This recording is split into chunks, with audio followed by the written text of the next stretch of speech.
struggled selling out all their ball games, and there's been a new drive to get the fans back, to get them. And tonight they really show just how excited they are about this football team. This is the preseason game, and they're still here. Jaguars were 7-9 last year, losing their last 4 games, 5-11 the year before, and in 07 they were 11-5 and beat the Pittsburgh Steelers before losing at New England. So it's been a couple of years since they've been in postseason. We're set to go. Ricky Williams, Carlos Dansby out there, and the Jaguars, who are not on the regular season schedule for the Dolphins. There is Terry McCauley, the official, who will handle the toss of the coin.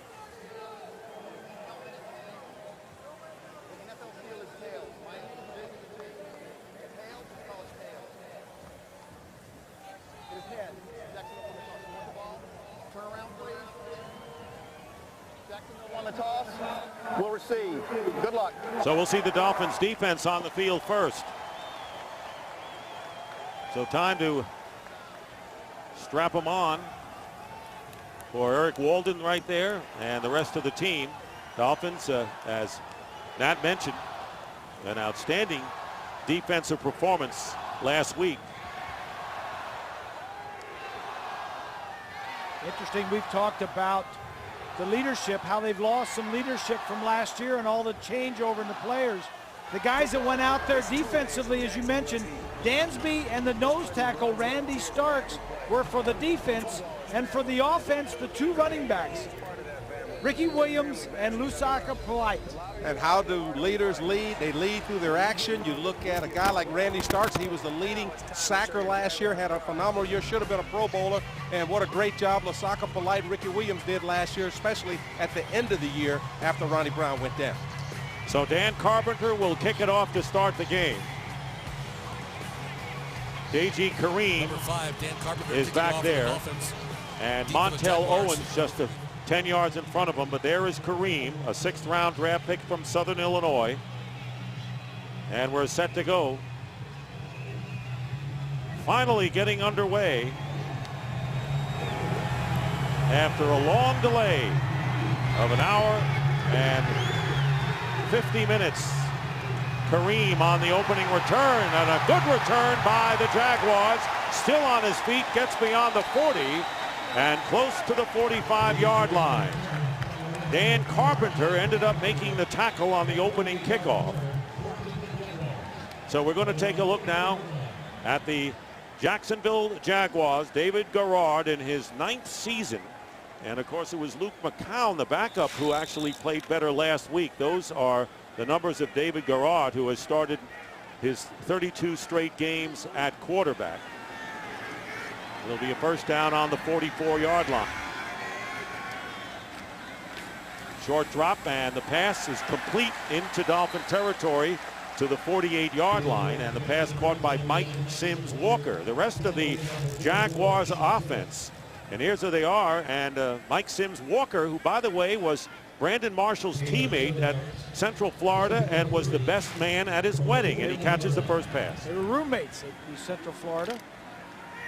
And Marshall got married this summer, and he was the best man. 2nd down and 3. Maurice Jones-Drew trying to go outside, and he's going to lose yardage thanks to Vontae Davis.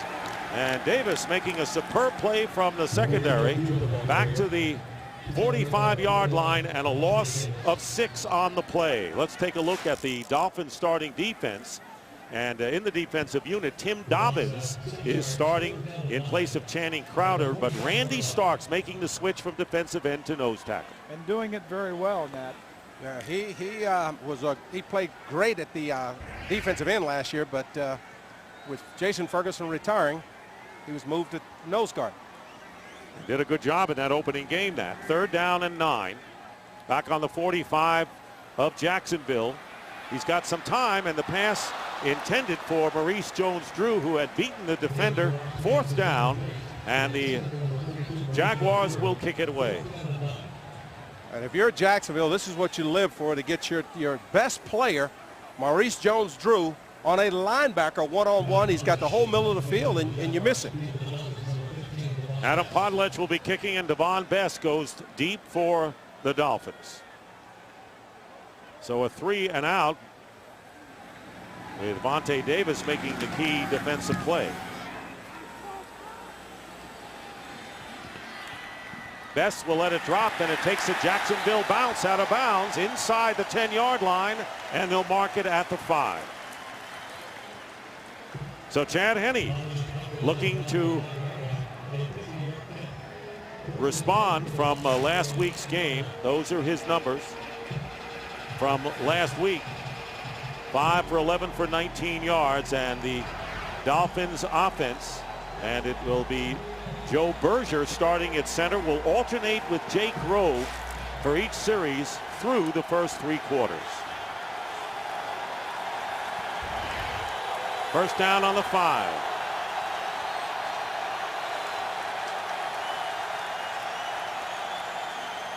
Fake to Ronnie Brown in the end zone. Henne goes down, and did he get out of the end zone? And apparently he did. He got to the 1-yard line as Tyson Alualu, the #1 draft pick from University of California, came in on Henne. Let's take a look at the defensive unit for Jacksonville. And Alualu starting his first game, as is Aaron Campman, the former Packer, up front.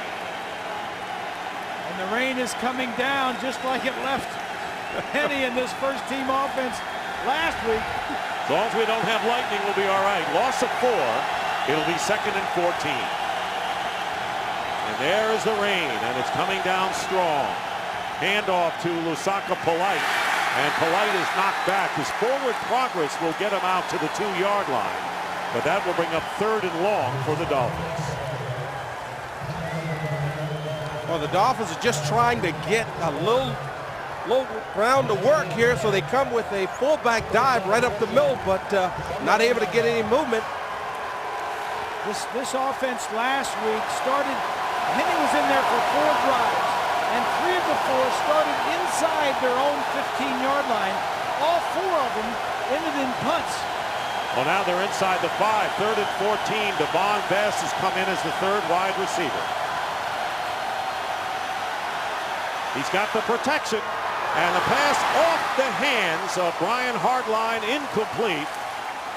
And 4th down, and the Dolphins will kick from the end zone.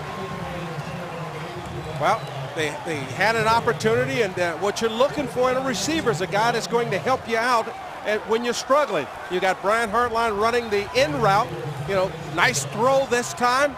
That's a ball that's catchable. You've got to make that catch. Last week there were several drop balls. It's not always the quarterback's fault. John Denny is the long snapper under pressure here, and the kick by Fields is blocked. And it will be a safety. And the Jacksonville Jaguars have taken a 2-0 lead as Rashad Jennings appeared to get a hand on it. It is a safety. Jacksonville leads 2-0, and the Dolphins will kick to them when we come back.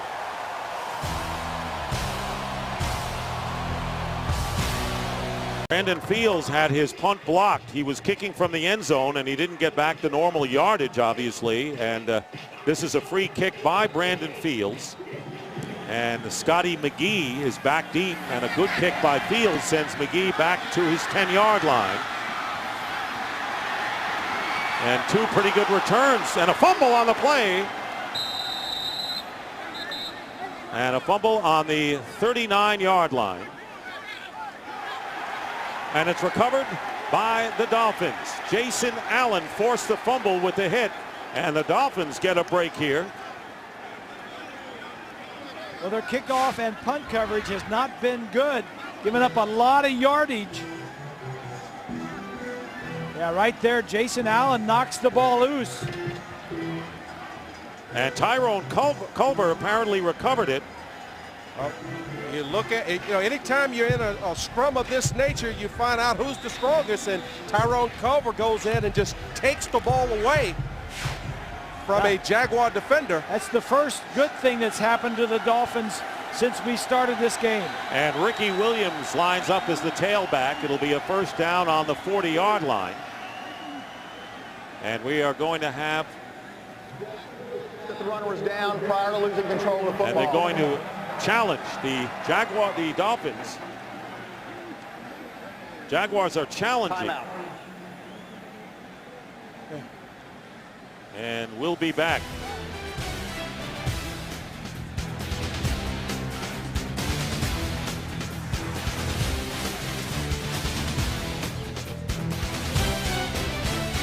Runner was down by contact before the fumble, and Terry McCauley now getting his microphone fixed up so he can announce to the crowd. Remember, he is the one who makes the decision after looking at the replays. Here it is again, guys. There's no way that this runner's knee is down before the ball's out. Right there, the ball comes out. Maybe Del Rio's saying, hey, my guy on the ground after this. Runner lost control of the football prior to being down by contact. Jacksonville is charged with their first team There's no way that was even close. What I was going to say is there was a Jacksonville guy that on the ground that looked like he may have recovered it, and then the ball was taken away from him. Maybe that's what Del Rio was saying. Well, but as we know, anytime that you get in a scrum, it's whoever comes out with the football. Yeah. 1st and 10 at the 40-yard line. And let's see if the Dolphins can take advantage of this break. Ricky Williams, the tailback on this second series. The ball on the Jaguars' 40-yard line. Henne steps up and off the hands of Ricky Williams, who was underneath and wide open, and a penalty flag is down. His first good field position of the year for Chad Henne and that first-team offense. Offense, number 19, 10-yard penalty. And Brandon Marshall called for the penalty, and they're going to mark off 10 yards. So it's looks like a holding penalty on Marshall, or offensive pass interference. Offensive pass interference, where they're saying he pushed off and wasn't even a pass going to him. So now back at midfield, it'll be 1st down and 20. Hardline is the man in motion, and the handoff to Ricky Williams nearly broke the tackle of Kirk Morrison, the middle linebacker, in a gain of 4.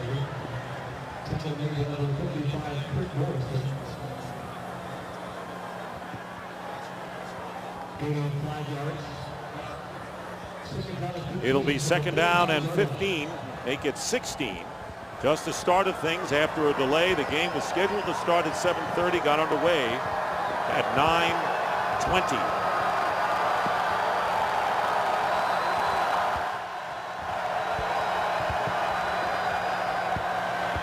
Second down and 16, and this one is caught by Hartline at about the 37-yard line. He'll still be shy by about 7 yards of the first down, as Morrison, the middle linebacker, again makes the stop. Play action. Wide receiver just running a little hook route. That was not designed to pick up a lot of yards. You see the tight end on the inside, flanker on the outside.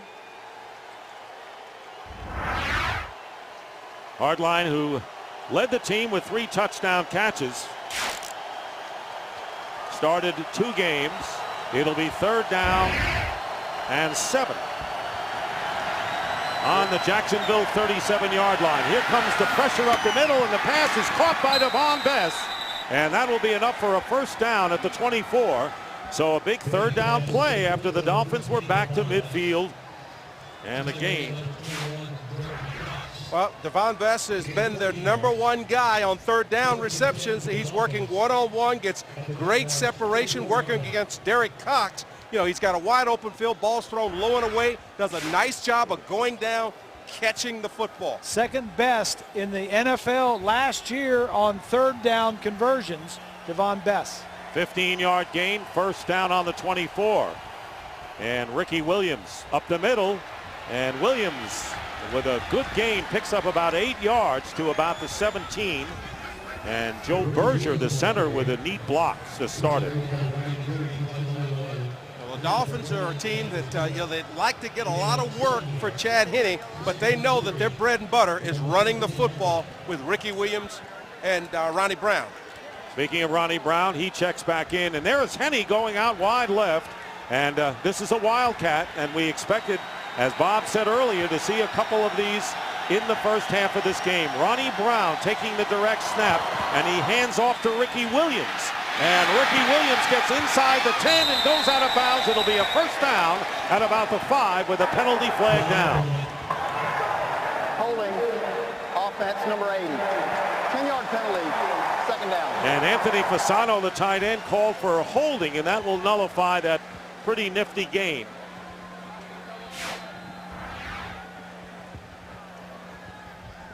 Fasano, number 80, downfield. Official is right there as you see the line judge just throwing his flag. So that was downfield too. He didn't have to hold him. He just. Well, it's just hard trying to maintain that block for so long, and you get your hands inside and you think you've got great position, and then all of a sudden you reach out and grab him. Second down and 13, back to the 27. Dolphins could have had it around the 5. Looking one way, throwing the other. Devon Bess is pushed out of bounds at the 10-yard line, and it's a first down for the Dolphins as Michael Coe was covering on the play, and a gain of 17 yards in the rain, and it'll be first down just outside the 10. All right, the way that the patience and the way he snaps his route off gives him plenty of time to catch the ball in his hands. Then he's able to turn upfield and pick up additional yards as he's working against Michael Coe this time. Now both Ronnie Brown and Ricky Williams are in the lineup, and it looks like another Wildcat coming up here on the 11-yard line.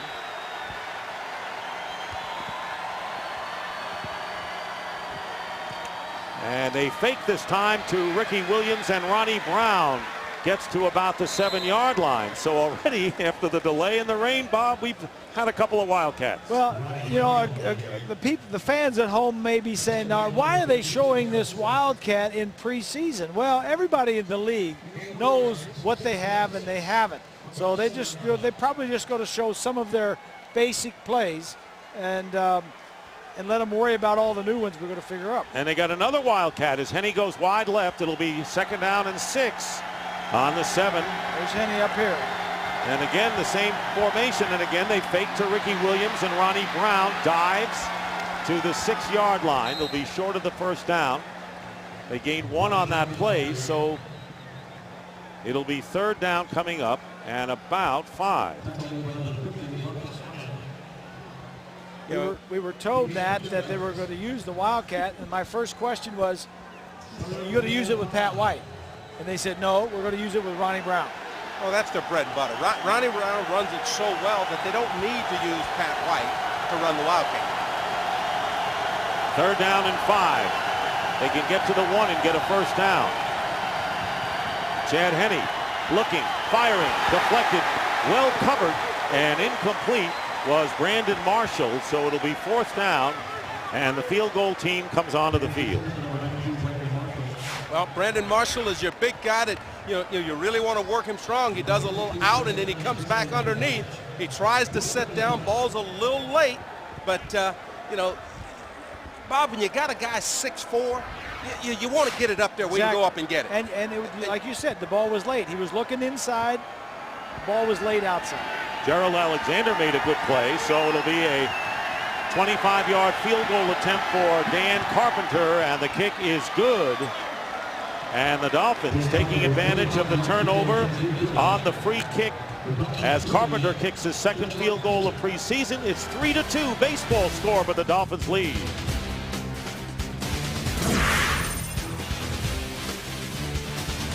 To experience Dolphins football live and in person, season tickets as low as $34 per game, so save up to 25% off single game prices. Season tickets include the revolutionary Fan Vision with instant replay on demand right at your seat. So call 1-888-FINS-TICKS now or visit MiamiDolphins.com. Jack Del Rio, whose team looking for a flashier offense and trying to get back to winning ways this year as Stan Carpenter proceeds to kick off. Deji Kareem coming up to meet the ball at the 4. And a little better defense on special teams this time by the Dolphins, although they did get the turnover, and that was Ikaika Alama Francis to make the play. We'll be right back.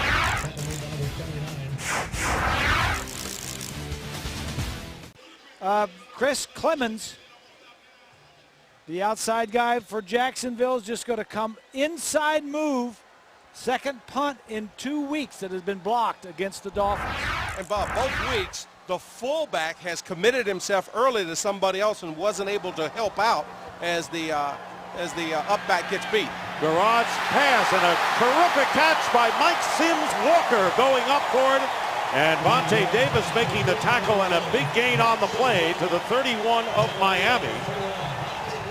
And biggest play of the game of 37 yards. And right here, as Sim Walker makes that hard move inside, Vontae Davis slips very late on his drive, but a good job of coming back, at least making the tackle, holding him to just a big play, not a touchdown. So at the 43, not the 31, Jaguars on the Miami 43-yard line. First down. In a 3-2 game, the Dolphins lead. And this pass, a tough pass to make to Mercedes Lewis, the tight end. And it's caught. That could be a dangerous play. Could be picked. Well, we talked about Carlos Dansby's ability to cover against the pass. This time he's got great coverage, but an excellent throw by David Garrard, and they're able to complete it. But he is in perfect position, and he really thinks he's going to intercept this ball. How do you complete that, Matt? 1 out of 10 times. The other 5 times out of 10, it's going to be picked off. Yep. 6-yard pickup, 2nd down and 4. Here's Maurice Jones-Drew and Tim Dobbins, who did not play last year due to a sprained ankle, starting in place of Channing Crowder. Crowder is not hurt. He is just not starting in this game and is expected to see action, and a loss of 1 on the play. And I also think that because Tim Dobbins didn't play last week, they want to get him as much action as they can. He's a guy that they traded for, they got from San Diego, and they want to see what he can do. 3rd down and 5.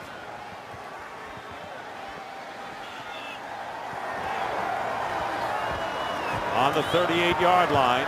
Out of the backfield, here is Mike Sims Walker, and Walker getting inside the 20-yard line is down at the 11 by Sean Smith, the cornerback, and it'll be a first down and a gain of 22 yards. So gains of 37 and 22 on this drive.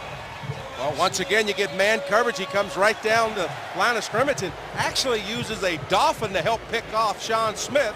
Catches the ball, turns upfield. You got to, somehow or another, you've got to stay on that man. You've got to know that's going to happen. Every team uses that little crisscross to try and rub off the defender. Paul Soliai is in at no tackle for Randy Starks. 1st and 10 at the 16. Jones-Drew trying to go wide, and a good tackle made there by Vontae Davis after a pickup of 3, and it could have been more for Drew.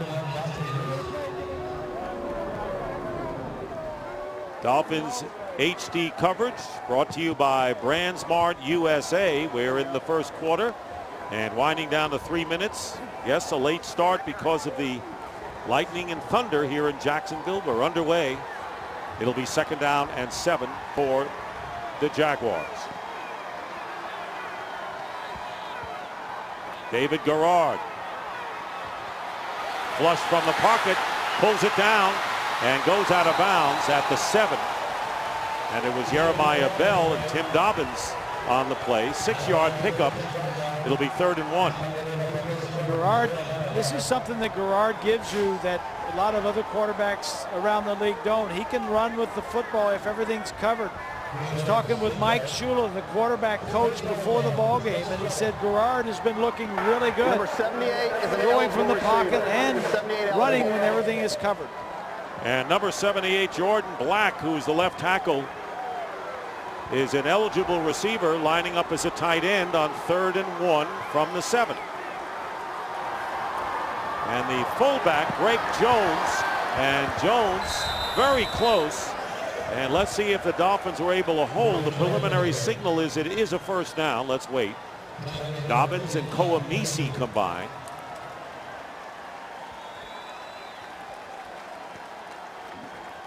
That was a good play by Koamisi. He was on the outside. He came in and did a nice job. 1st and goal, however, at the 5, as Greg Jones got the necessary yardage.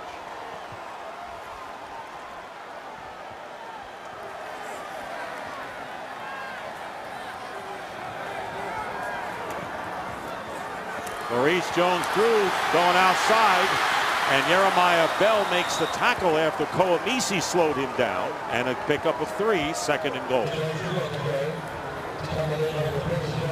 Well, we talked earlier about Koamisi, and he's got outside containment. He gets juked a little bit, he slows him down, and it allows Jeremiah Bell a chance to make the play. But, if you've got outside responsibility, guys, you've got to maintain that. You cannot get sucked in. That time, as a rookie, he started to slide because it looked like the play was going to hit up inside. I bet he never saw anything that quick. Maurice Jones-Drew when he was at Utah. 2nd round draft pick for the Dolphins. And again, they go to Greg Jones, and the fullback, tough to bring down, brings it down to the 2-yard line. Pickup of 2. It'll be 3rd and goal with under a minute remaining in the first quarter.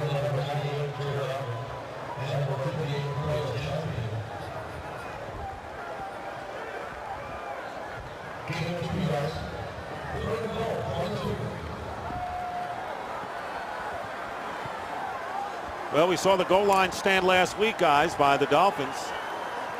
Charles Grant, number 53, has come in this goal line defense. Quarterback draw. Blitzing. Garrard, touchdown. And Mike Thomas, a rookie from the University of Arizona, taken on the 4th round. And a flag goes down in the end zone. Defense, 12 men on the field. Penalties decline. They'll decline the penalty. 12 men on the field, and the touchdown will go, and the Jaguars move in front now by an 8-3 score. That's an odd score anytime. Mike Thomas working against the rookie, Nolan Carroll. Just a little square out. You're in a blitz coverage, coming after the quarterback, and he's one-on-one all over the field. And Josh Scobie in his 7th year, and he can boom him. This time he just has to make the extra point, which he does, and the Jaguars take a 9-3 lead. 2 big plays in that drive. 13 seconds left in the first.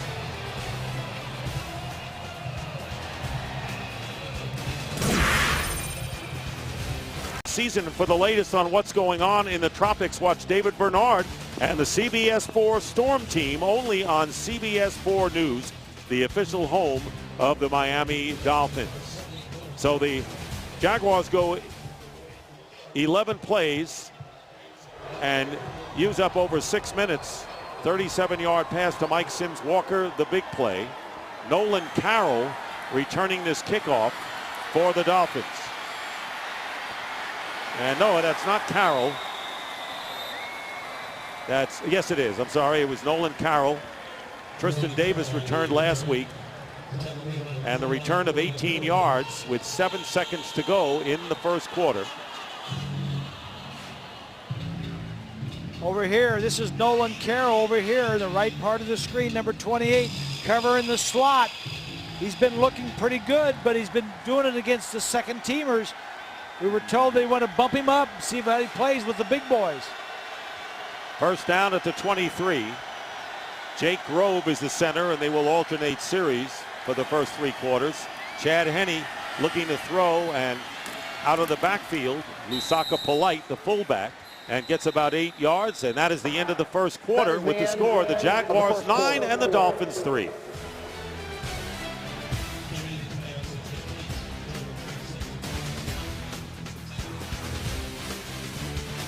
Xfinity by Comcast. More options, more control, more speed, more HD than ever before. And by TGI Fridays. Celebrate summer with the new Caribbean menu, only at TGI Fridays. And welcome back to Jacksonville. Dick Stockton along with Nat Moore and Bob Greasy. The Jaguars leading 9-3 as we start the second quarter. 2nd and 2 for the Dolphins on the 31-yard line, and Ronnie Brown is about a yard short. 2-yard pickup, bringing up 3rd and 1.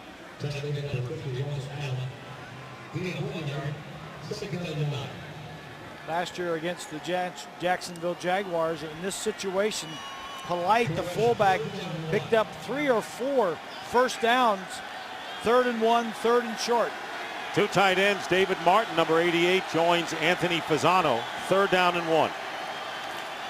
And here is Lusaka Polite. Did it last year, can do it again, and a first down to the 36. Well, Bob, if you could call that play from up here, you don't think that Jacksonville? Oh, they knew it. They knew it, but there was nothing they can do about it. And that's a good thing if you're a Dolphin offensive lineman. Yes. I mean, you know it's coming. We know it's coming, but you ain't going to stop it. That's right. Gain of 4 by Polite. So a new set of downs for the Dolphins on their own 36. Martin, the tight end, was going in motion to the right. Chad Henne stepping up, and he goes underneath to Ronnie Brown, and Brown picks up 9 yards as he gets to the 45. And Sean Considine, the veteran strong safety on the play, and getting up slowly is Vernon Carey, the right tackle.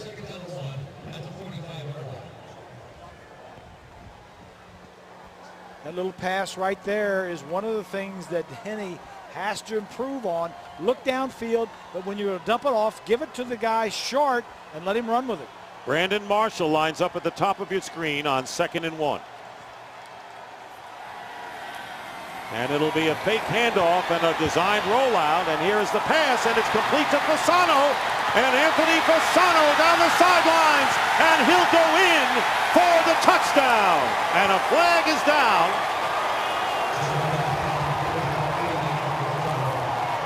55 yards, and Brandon Marshall, and you watch the wide receivers to block, had a good one there. All the players are going down the lineup for they know. Is there a flag or not? I don't think there was. I don't think there is a flag, but great job of blocking by Brandon Marshall. You know, we talk about him coming in and catching balls, but just a great job of blocking. 55-yard touchdown pass, Dan Carpenter with the extra point, and he gives the Dolphins the lead 10-9. We've had a lot of scoring, a back and forth game, and Anthony Fasano on the 55-yard catch and run from Chad Henne, and the Dolphins are up once again.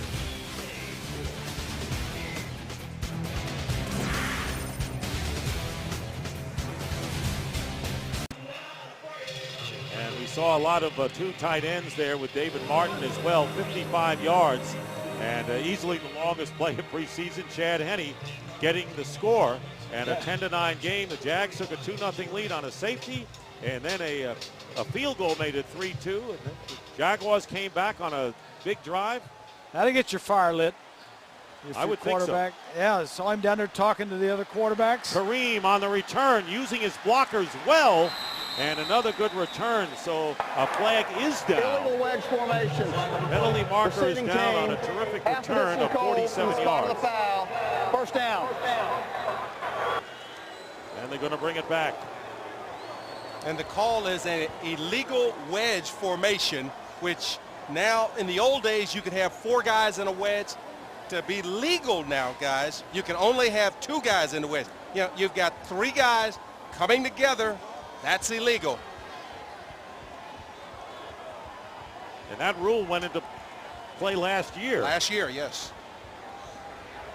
And what a rule that is, because that was a big return of over 40 yards, and instead the ball will be placed down at the 7. And a first down. That still doesn't take away the fact that the coverage teams by the Dolphins on kicks are very poor tonight. Rashad Jennings is in at running back, but David Garrard from the end zone completes to Greg Jones, and another penalty marker, actually 3 are down. 3 flags. 3 flags are down at the goal line after the 3 yard. Made up for that one you caught earlier. Yeah, that's right, yeah. They all saw the tackle. 79. Half distance to the goal. First down. And you know, that's the closest I've seen 3 flags thrown. Yeah, they're all right there together.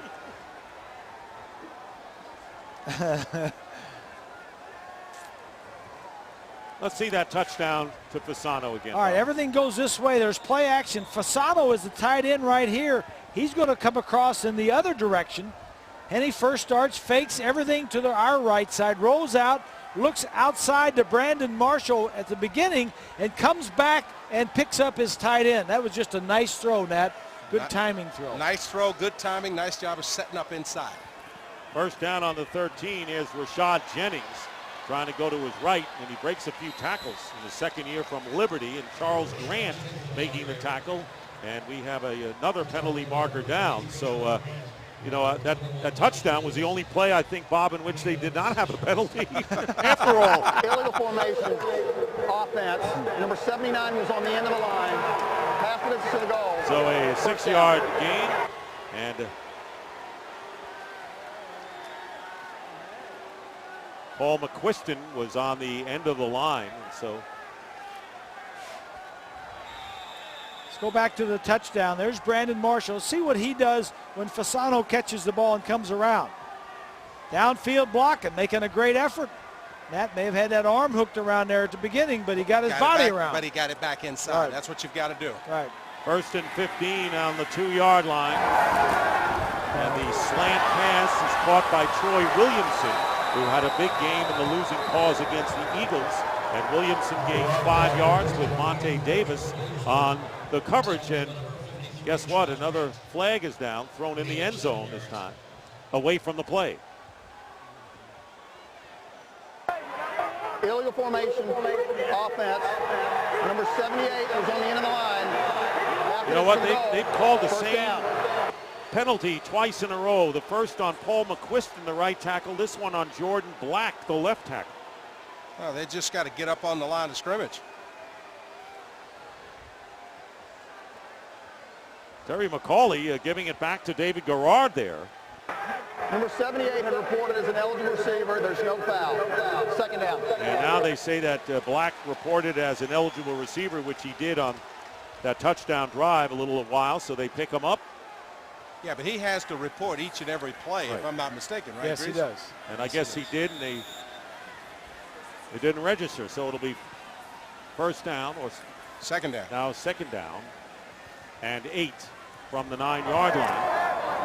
And up front, Paul Soliai is the nose tackle with Marcus Douglas and Charles Grant, 2 veterans on the defensive end.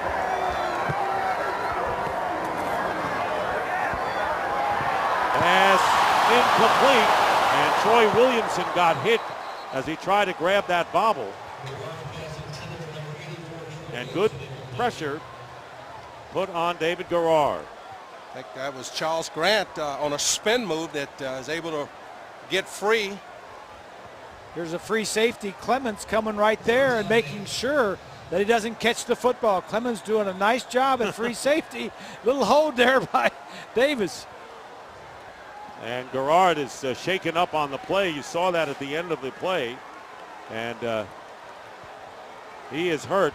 He is the starting quarterback for this team. And Luke McCown, who's in his 7th year, the veteran, who had a good showing against the Eagles, may be coming into the game. We'll be right back. 888 Fins Ticks. Dolphin fans any closer and you'd be in the huddle. It's the Ford Sideline Club and Lounge at Sun Life Stadium. Call 1-800-FINS-TICKS today or 1-888 to get your sideline access pass. Operators are standing by. Third down and 8 at the 9, and Luke McCown replaces Garrard at quarterback, and his pass to Rashad Jennings out of the backfield picks him about 2 yards on the play, and 4th down coming up. Chris Clemens making the play. McCown, who last week threw 3 touchdown passes against the Eagles. Much better job tonight, guys, by the Dolphins of reading the screen pass. Last week they got hurt quite a bit against Tampa. This time they read it early, they get up, and they make the play. Devon Best goes back deep. And he is at the 45-yard line. Could be good field position, and a fair catch at the 47. So that's what the Dolphins will have. They'll get the ball on their own 47. Yeah, great field position. This is much better field position this week for that first group than they did last week, and no mud.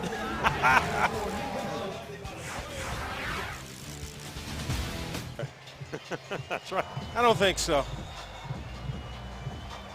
A lot of effort went into that.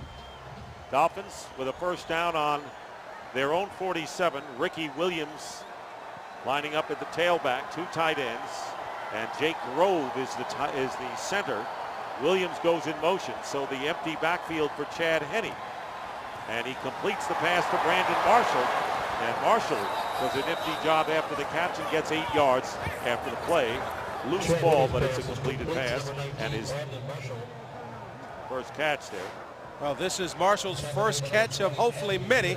You know, just a simple route, a little simple toss and catch. Nice job making guys miss. You know, what he's known for is the run after the catch. This time shows a little niftiness as he's able to make the linebacker miss and then get upfield picking up additional yardage.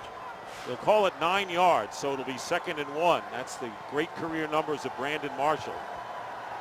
Lusaka Polite is the only back, and now Ricky Williams comes in, but Polite gets the call, and he politely gets the first down to the Jaguars' 42-yard line, picking up 2. Well, we saw 3 Wildcats in the first quarter tonight, as was expected. Yeah.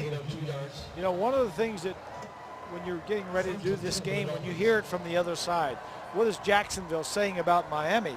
And one of the things they said was this is a very physical team, both offensively and defensively. And I think that's the way Bill Parcells and the group wanted to build this team. And Penny's pass is dropped through the hands of Brandon Marshall.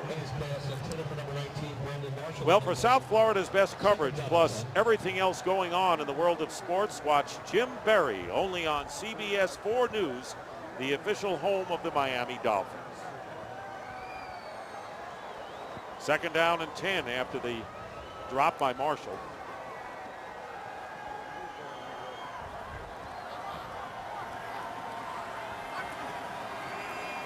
This time Marshall lines up to the bottom of your picture. Devon Bess is in the slot to the right, and the quick to Devon Bess. And Bess, with a good play, goes out of bounds and gets to the 35-yard line with Derek Cox making the play. A 7-yard gain for Miami.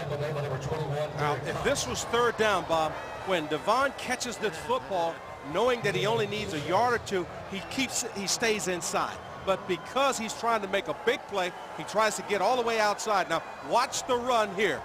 And then right there, he would have hit it up inside to get the first down. That's, you know, that's but almost it's 2nd down. It's like a slip screen because the offensive center was out there. He got some blocks by those 2 guys out there.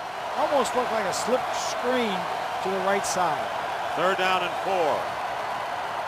And Penny fires, and it's caught by Brandon Marshall. He'll have the first down and stays in bounds before being tackled at the 23. And Brandon Marshall with the first down with a 13-yard gain, and the Dolphins are marching. Best throw of the day by Henne. This ball is out of his hands before he breaks. But a good release that time by Brandon Marshall. And then what he's known for, the first guy never gets him down, guys. He's hard to tackle. He's 6'4" and 240, isn't he? Or something like that. 230. So Chad Henne getting into rhythm with Brandon Marshall, and the pitch to Ricky Williams inside the 20. And a good gain on first down by Williams. Russell Allen, the linebacker, making the stop. Dolphin offense starting to pick up, starting to look good. Throwing on first down, completing passes. All right, you drop one, so what? Get over on the other side, we'll throw it to you again. Pick up a couple of more pass completions, move the ball. Ricky Williams, run the ball. I'll tell you what, teams are going to come in and try to stop Miami's running game. It was 4th best in the NFL last year, and that's the #1 thing. 2nd and 6, Devon Bess lines up to the left as the receiver. Fake handoff. Chad Henne has an open man. Ricky Williams underneath, and Ricky gets to the 10. It'll be another Dolphin first down to the 10. We talked about Henne improving a couple of things. Decision making right there. He didn't throw the ball down deep. It was covered down deep. Found some time, bought some time, dumped it off to the outlet receiver. Good decision. Here's another look. The guy that he's looking at is Devon Bess. He doesn't get it completely open. He gets a minor separation, but rather than trying to make a difficult throw, he did the smart thing as Bob talked about. 1st and 10 at the 11, and there is Brandon Marshall to the top. Two tight ends and a fake pitch to Ricky Williams, and the pass, touchdown! Fasano with his second touchdown grab of the first half. Well, I would normally let Bob handle this because it was just a great play by the quarterback. You know, we talk about touch. That time he sees that Fasano is in between two guys, and then you see the gun of Chad Henning as he's able to fit it in. That's what you need to get it there quickly. Good pass protection. Everybody's blocking. Get good. Grove had a good man blocked out. Touchdown. And Dan Carpenter trying to give the Dolphins a 7-point lead and 8-point lead now, 17-9, as Chad Henne has thrown 2 touchdown passes to Anthony Fasano in this first half.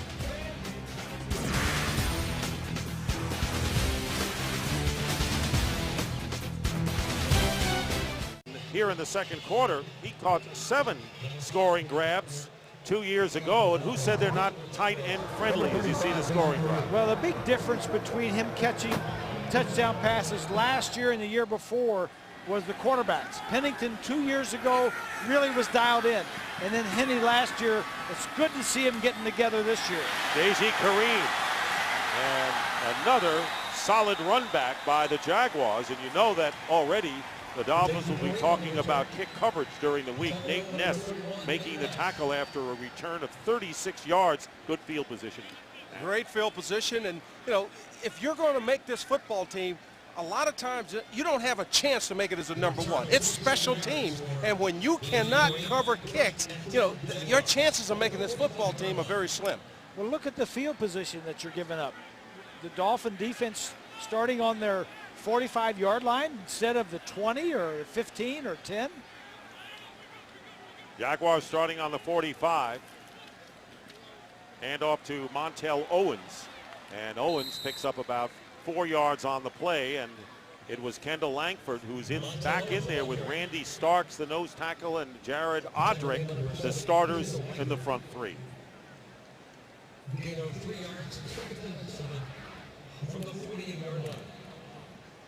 Take a look at the right side. Take the second guy in on the right side is Fasano.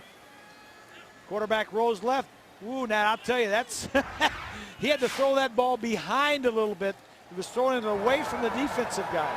And this pass sitting down inside the 30-yard line was Mike Thomas, who caught the touchdown pass in the first quarter. And the Jaguars with good field position, adding to that with a 35-yard play. And it'll be a first down on the 27. Vontae Davis has been replaced by Nate Ness, who's at cornerback, along with Sean Smith right now. Jeremiah Bell still in at strong safety. First down at the 27 of the Dolphins. Hand off to Owens. And Owens picks up a couple.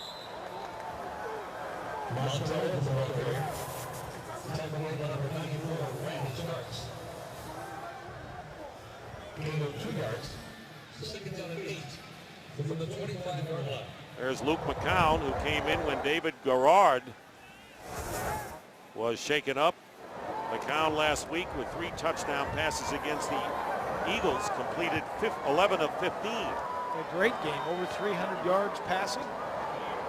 Spoke to him a little bit before the ball game. He and his brother are both in the league. Yes. Were. 2nd and 8, and going down is McCown, and that was Randy Starks, who's taking over at nose tackle for the retired Jason Ferguson, moving over from end, and a loss of 10 big yards right here to take him out of field goal range. Right there in the middle, that's Starks. If I can get this telestrator to clear. Comes right up the middle. Well, he's quick. For a guy that big to be that quick. Well, he was a defensive end last year, and put him at the nose tackle. You know, he gets a chance to use that quickness even more so. Injury report, Vontae Davis has a chest injury, and it's questionable as to his return. 3rd down and 18, and this pass is caught by Mercedes Lewis, who is stopped about 3.5 yards shy of the first down. Jeremiah Bell making the play. And that'll bring up 4th down, and there's Davis on the bench. I think it's a chest injury. I'm not sure, but that's the report. Doesn't look like he'll be coming back.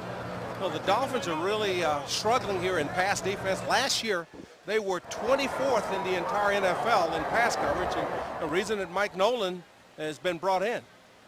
Field goal attempt by Josh Scobie of 37 yards. So the 15-yard pass setting up a chance for Scobie. Trying to bring the Jaguars to within 5, and Scobie, who's been one of the better kickers in the league, makes good from 37 yards out. And the Dolphins, with 3:11 remaining in the first half, lead at 17-12. And right now, let's send it down to Kim Bokamper. All right, guys, time for some news and notes around the NFL. This trip around the NFL is driven by Jeep. We go to Minnesota, where a lot of things happen up in Minnesota. Percy Harvin collapsed earlier this week. He's been released from the hospital, but will not travel with the team to San Francisco.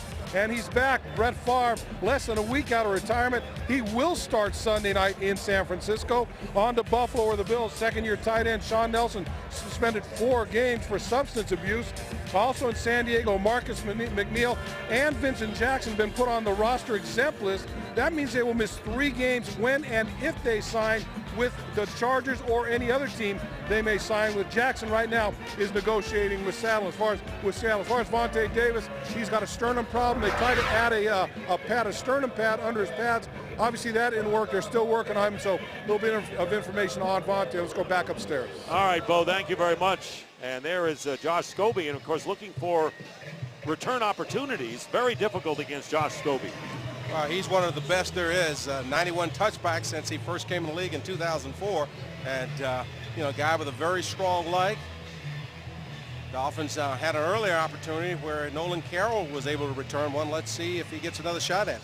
Nolan Carroll is back at the goal line.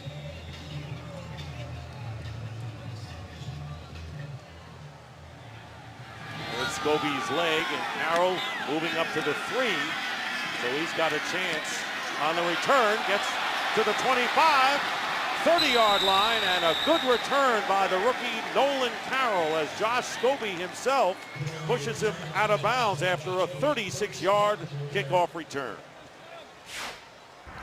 Nolan Carroll exciting the Dolphin fans as well as the folks from up here in Green Cove Springs, being right there, raised right down the street. Nice job of being patient on the return, waiting for the hole to develop, and then bouncing it outside. This kid was a 5th-round draft pick this year from Maryland, and he's got some speed. The thing I like about him is a bright young kid. His mother is in the legislature in Tallahassee.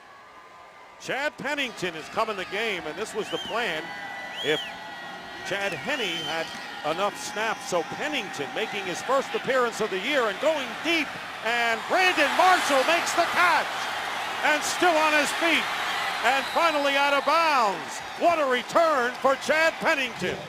Now, guys, you see the advantage of a Brandon Marshall here at 6'4", 230. Now watch where this ball is thrown. It's high. Well, they both are doing what they do best. Pennington is throwing it up, and Marshall is going up after and getting it. Jump ball, and that's why you want size in that position. 36-yard gain, and the Dolphins have a first down at the 24. That's exactly what it was. It was a jump ball, and they know that.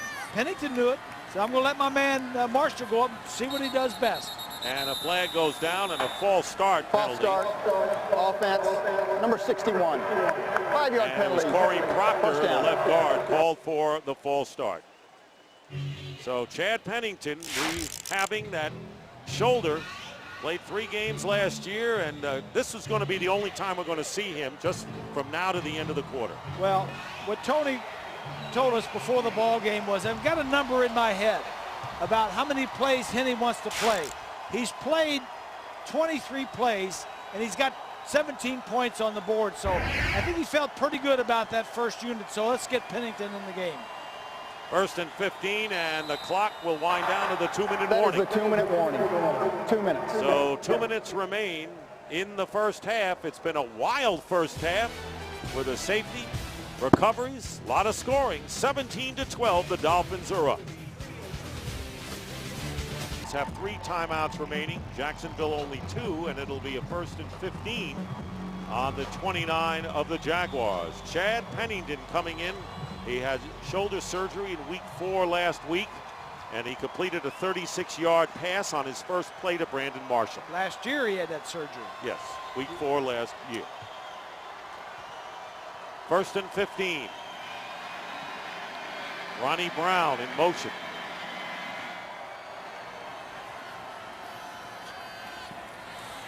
Pennington on an out, and it was intended for Marshall, covered by Derek Cox.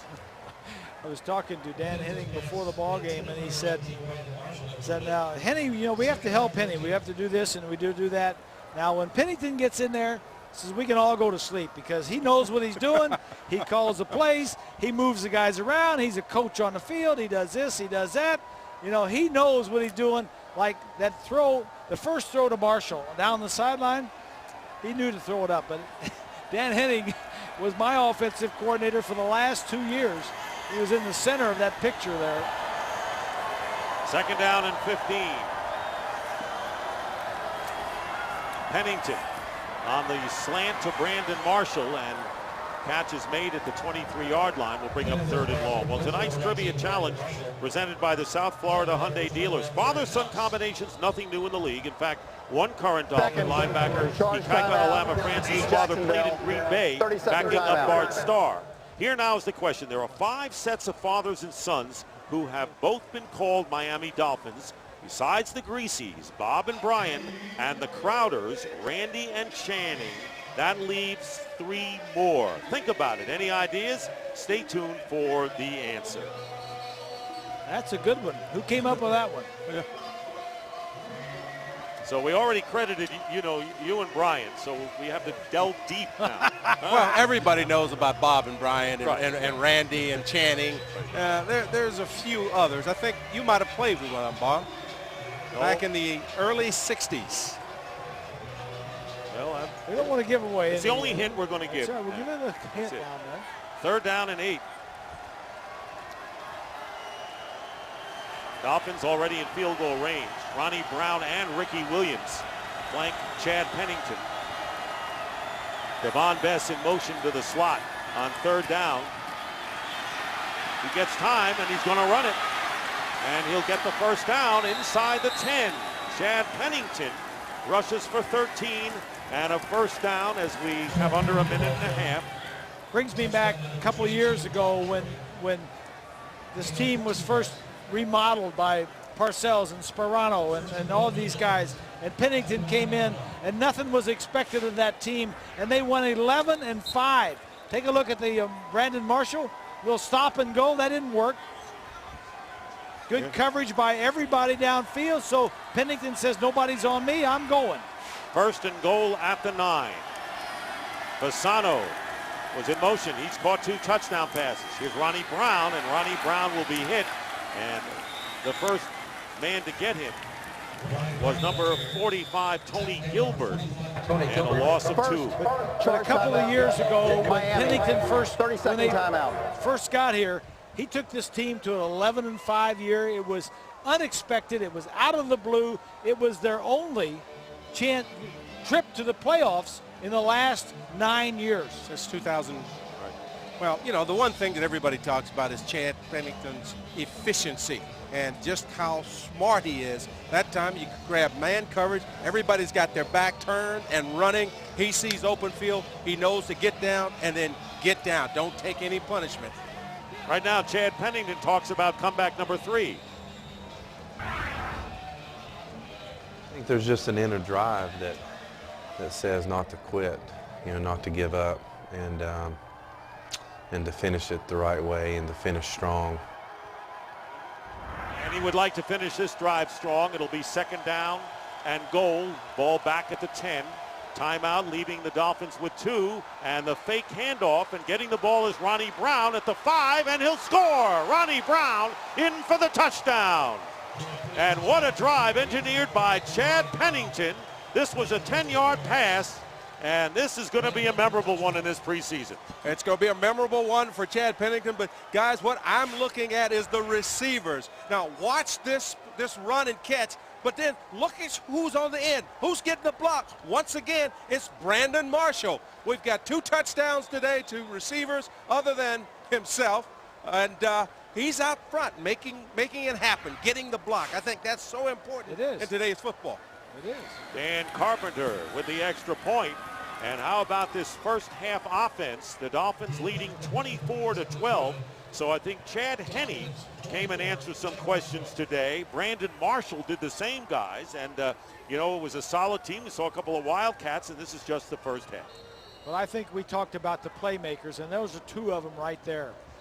You know, when Henne came out after throwing those 2 touchdowns to Fasano, he went right to Pennington, and Pennington was talking to him a little bit. Now he's going over and says, hey, young man, you know, that's the way you do it. You look downfield.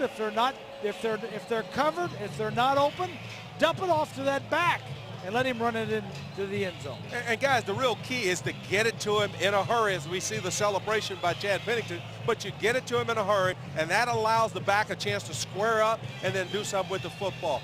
Very happy young man there, Brandon Marshall, because the Dolphin fans now realize that he's not just a ball catcher, he's also a great blocker downfield and a contributor to the success of this offense. You know, Nat, we talk about the 4 quarterbacks on the Dolphins, and that when they signed Pennington to a new contract, they said that he was going to be the 3rd quarterback, that the other 2 guys competing for the backup would be Thigpen and Pat White. But if anything happens to Henne, you know it's going to be Pennington going into the game. Kareem returning, and that's been the weak point for the Dolphins in this first half, has been kick coverage. And J.D. Folsom makes the tackle there after a 24-yard return. So looking at the second quarter alone, 3 scoring drives went 77, 53, and 61 yards. And that's the sign of a leader right there. You know, the first thing he does, he goes over, he talks to Marshall, talks about what happened on the field, just in case they're ever in that situation again, that they know how to handle it and what each other's going to do. And you know one thing he surely told him? I saw you get that block down there. You never came over and said that to me. I saw you get the block. He never said that to me, Dick. He had to one time. Fumble. And let's see whether Luke McCown fell on the ball, and he did. It's recovered. A loss on the play, however, by the Jaguars, and that may be the last play of this first half, in which the Jacksonville Jaguars had a 9-3 lead after the first quarter, and the Dolphins with 3 touchdowns. Chad Henne with 2 scoring passes to Anthony Fasano, and then Chad Pennington, after a 36-yarder to Brandon Marshall, hit Ronnie Brown for 10, and that was it. That is the end of the first half. The end of the first half.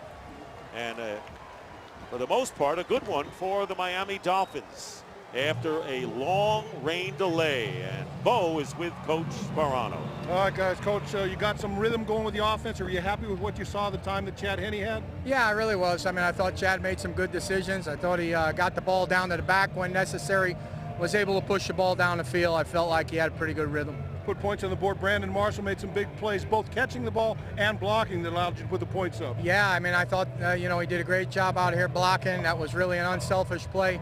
These guys have done a good job. We're a little bit more efficient right now, but we got a ways to go. All right, Coach, good luck. Take them back to the locker room. Dolphins leading the Jaguars 24-12. Let's back upstairs to Dick. All right, Bo, thank you very much. So we've had rain and lightning and rain throughout this first half, and 24-12 as the Dolphins have doubled the Jaguars at halftime. And we will be back with the KFC halftime show. Tonight's halftime. You're right. We got it started a little bit late, but a lot of fireworks.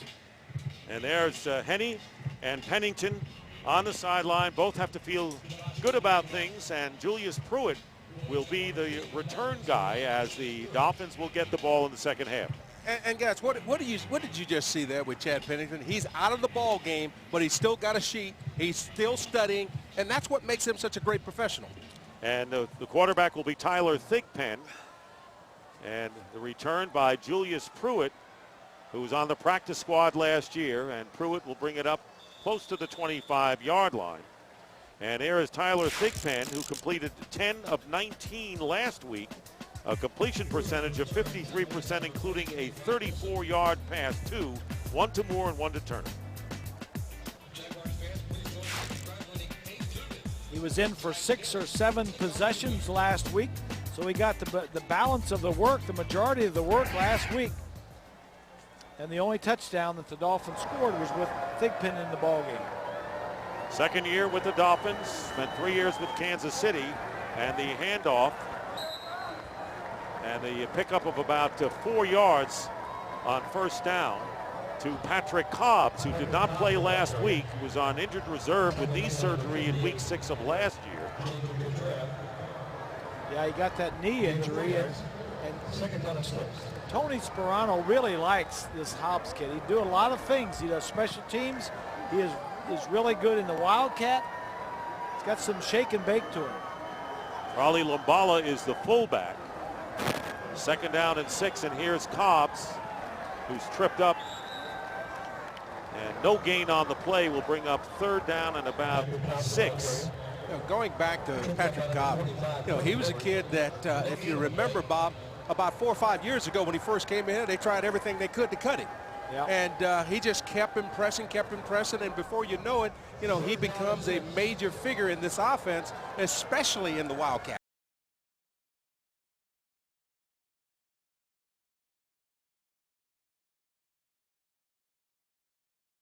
To do this very often, that is be a halfback in the backfield.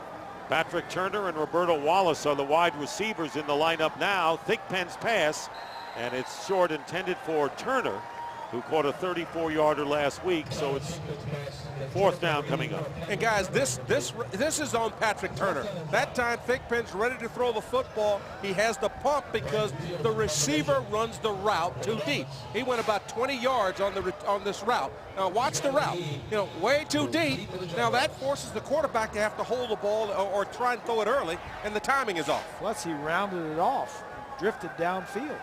I think he heard it from Tony Sperano when he came to the sidelines. Scotty McGee on the 16. And McGee ganged up on the 28-yard line by Rashad Jones. And so here comes McCown, Luke McCown, who relieved David Garrard, who got shaken up in the first half. McCown was outstanding last week. He's in his 7th year and played with the Tampa Bay Bucks for 4 years, beginning in 05.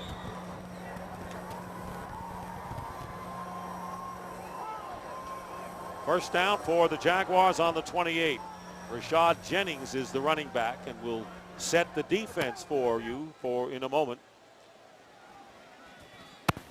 McCown's pass caught to an open Tequan Underwood, a rookie from Rutgers, taken on the last round. And he picks up 14. Well, guys, 2 weeks in a row, we've had a punt block, and each time, watch the rusher gets the inside position on the blocker. Here you go, you got number 35 work, and once again, he lets him go inside right on the foot of the kicker. It's been blocked twice the same way. Yeah, that's right. It's a technique situation. That one could have been blocked. Yes. First down at the 42-yard line. Soliai is the nose. Tony McDaniel and Marcus Douglas are the defensive ends. Handoff to Jennings. Jennings turning the corner. Good gain into Dolphin territory. And a good tackle by Jason Allen. But the damage was done to the 39-yard line. A pickup of 18. You know, last week the second team defense was pretty daggone good, and really came up with quite a few stops, had a goal line stance, and really was outstanding. But so far has given up a couple big plays. Ikaika Alama Francis and Eric Walden are the outside linebackers. Nolan Carroll, Jason Allen are the cornerbacks. We'll get the inside backers for you after this play. First down. McCown flush from the pocket and throws it away. And a good pass rush that time by Carlos Dansby. Intentional grounding. And a penalty marker down. Number 12. That was Charlie Anderson, I believe, on the rush. Yeah. Loss of down. Second down. Intentional grounding.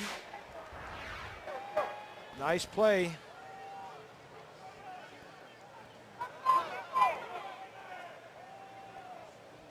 Second down. Anderson with a good play And Marcus Douglas following on the rush. So a loss of down on the intentional grounding. It'll bring up 2nd down and 26 back on the Jaguars 45. Charles Anderson is an outside linebacker getting an opportunity to play some because of the absence of Jason Taylor and Porter.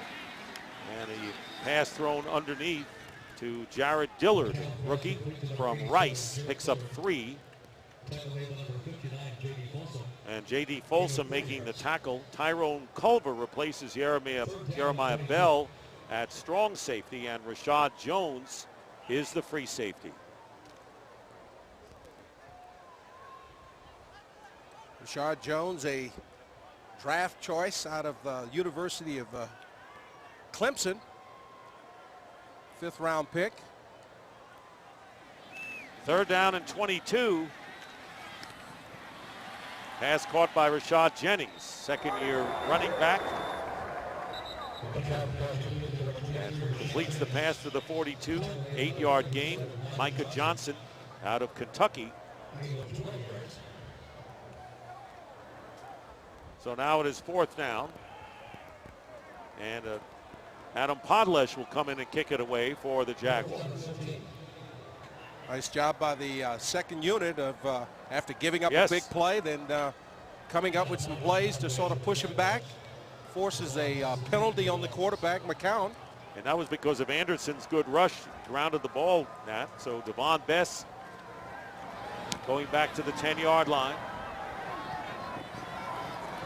And it goes into the end zone for the touchback, and the Dolphins will take it out at the 20. Opening moments of the 3rd quarter here in Jacksonville with the Dolphins in front 24-12.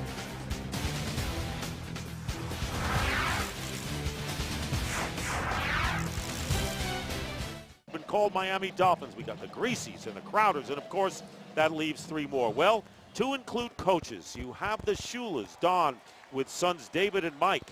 You have Shula's predecessor, George Wilson, and quarterback son George Wilson Jr. back in '66. By the way, there's Mike Shula, who's the quarterback coach of Jacksonville. And here's the tough one, the Barbers. Rudy, a linebacker in '68, and his son Cantroy, who was a fullback in 1999. I didn't get that one. I had that one. That's the. I figured that's the one you would I didn't know. get the Barbers. 1st down, Patrick Cobbs. And Cobbs getting up to the 30-yard line. Yeah. Good running after the catch by Patrick Cobbs, but let's not forget the Greasies, shall we not? There you go. Huh? I tell you what, the guy on the left looks good. I don't know about that, man. That's not very nice. Little taller, you know. And now you're both broadcasters, right? Yeah, we're just, doing. He played 11 years in the National Football League. I didn't think he would play any. I told him not to plan on it. And then into the after the National Football League, he got into broadcasting. Good job with a lot of clubs. Patrick Cobbs on 2nd and 1, 1st down, and the flag comes from behind the line of scrimmage. 5-yard pickup pending the call.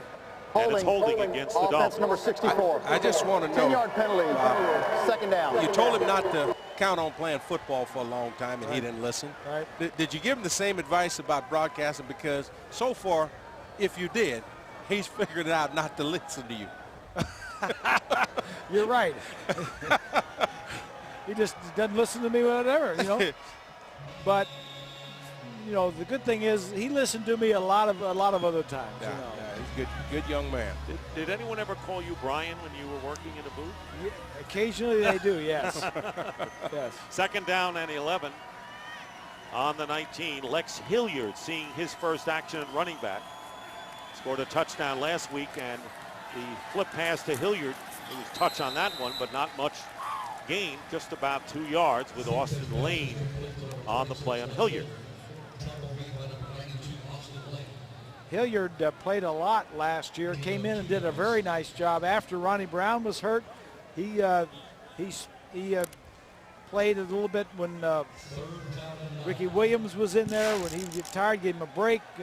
Hilliard did really well last year, caught a lot of balls. Well, Nat was talking about the receivers. Marlon Moore and Roberto Wallace, 2 rookies. They're both in there right now on 3rd and 9. And Moore in the slot to the right. Here comes pressure from the secondary on Thigpen. Thigpen's pass, and it's knocked away. And a good defensive play made by William Middleton.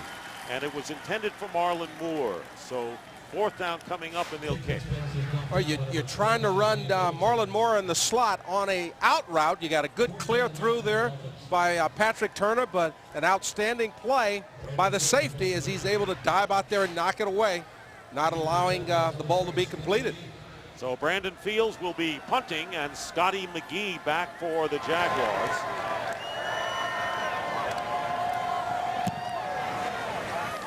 McGee running up, has running room at the 38. And the Dolphins close fast and make the play at the 43, and that was Julius Pruitt on the special teams tackle. We'll take a break. 8:06 to go in the third. 24-12, the Dolphins lead. Primetime Premium Pack presented by Sun Life Financial. 3 games, 3 club level seats, save $300. Enjoy your weather-protected wider seat or kick it up a notch and revel in the transformed climate-controlled lounges of the club. It's a 5-star experience. Call 305-623-6200 or visit MiamiDolphins.com. From the 43, Jaguars ball, 1st down and 10 and a flag.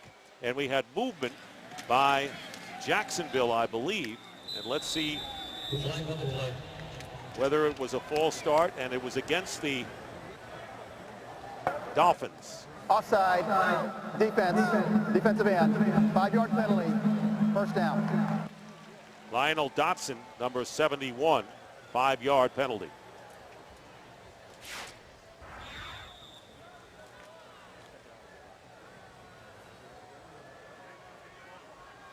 Looked like that was number 56, Charlie Anderson. Yeah, he said the end guy on the line. Jennings carries and has a 1st down into Dolphin territory at the 46. Austin Spitler makes the tackle. Right now, Charles Grant and Lionel Dotson are the defensive ends, and Montavious Stanley, who was with Jacksonville last year, is the nose tackle. That was a 6-yard gain. And Spitler is in there, so we are seeing the backups. And J.D. Folsom and Spitler are the inside linebackers. 1st and 10 at the 46-yard line. Here's Jennings. And Jennings picks up a yard, maybe a 2. Guys, Ernest Wilfork is now a tight end and coming into the ball game, a guy that the Dolphins picked up as a free agent a couple years ago when Parcells first came in, and didn't make it with the Dolphins. After a couple years was let go, and he came back to Jacksonville, and they've lined him up as a tight end now. So here's Wilford. 6th year with the Jaguars on 2nd down and 9. McCown getting the rush and has to throw it. That was Charles Grant putting on the rush here. So here's what we have here. We have Charles Grant, who's played on a high level. He was with the New Orleans Saints. Suffered a torn tricep in week number 17, and they have Marcus Douglas, who we saw earlier. Here's Grant. Yeah, these guys were brought in when Merling injured his leg and was out for the season. So you got to have some backups just to get you. You never know if you're going to have more injuries down the road in training camp. So those guys are in camp, and they very well might make the ball club and stick with during the regular season. 3rd down and 9. With protection, pass caught by Jared Dillard, and Dillard will have good yardage, a 1st down to the 25 of the Dolphins. A pickup of 20. Nate Ness and Jason Allen were covering. Well, you've got Nolan Carroll in coverage, and he gets bumped off there. You got to either keep your distance so that you can drive on the football. That time Jarrett was able to run into him, use that springboard, spin back out, and catch the ball going away from him. It looked like he got caught in no man's land halfway, because you can't touch him, you can't bump him when they pass 5 yards. That was Rashad Jones, who also came in on the play. 1st down on the 25-yard line. Pressure on McCown, and this pass incomplete. Flag goes down, and Carroll is back there. Tequan Underwood, and they're going to call Carroll for the pass interference.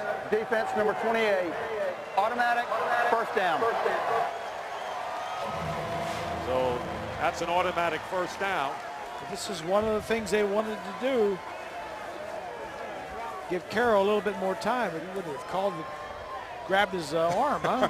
Yeah, you know, what happens there is, you know, he basically was in a trail technique the entire time, and he was reading the body language of the receiver, and when the receiver stepped inside, he stepped inside instead of maintaining his outside position, which he originally had. Think that was a penalty? Grabbing, like he didn't even grab his arm very much. Well, it was still a penalty. 22-yard penalty at that, and there's the pass to the outside, touchdown. Brock Bolin for the Jaguars. So the Jacksonville Jaguars, who last scored in the first quarter on a David Garrard, Mike Thomas 2-yard flip, get on the board with a touchdown, and it's 24-18. He's going to keep that football. 3-yard touchdown pass from McCown. And here we see, look like that's Ikaika that gets caught in the coverage. Yeah. You know, he's a down lineman that is learning to play some Sam linebacker, outside linebacker, and that time he got burned. Scobie with the point after, and with 5:44 remaining in the third, it is a 24-19 game, a one-score game for the Jaguars, who strike here.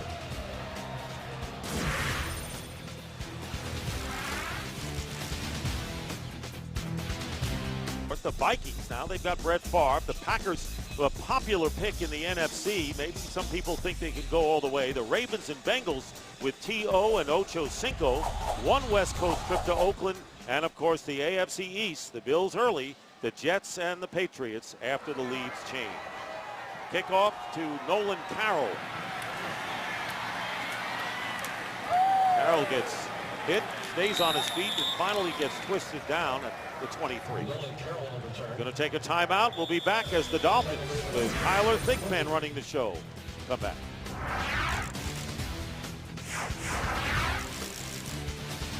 Now for the Dolphins is Lyden Murtha at left tackle, Andrew Gardner at the right tackle spot, Ray Finga at left guard, Corey Proctor at right guard, and Joe Berger is the center.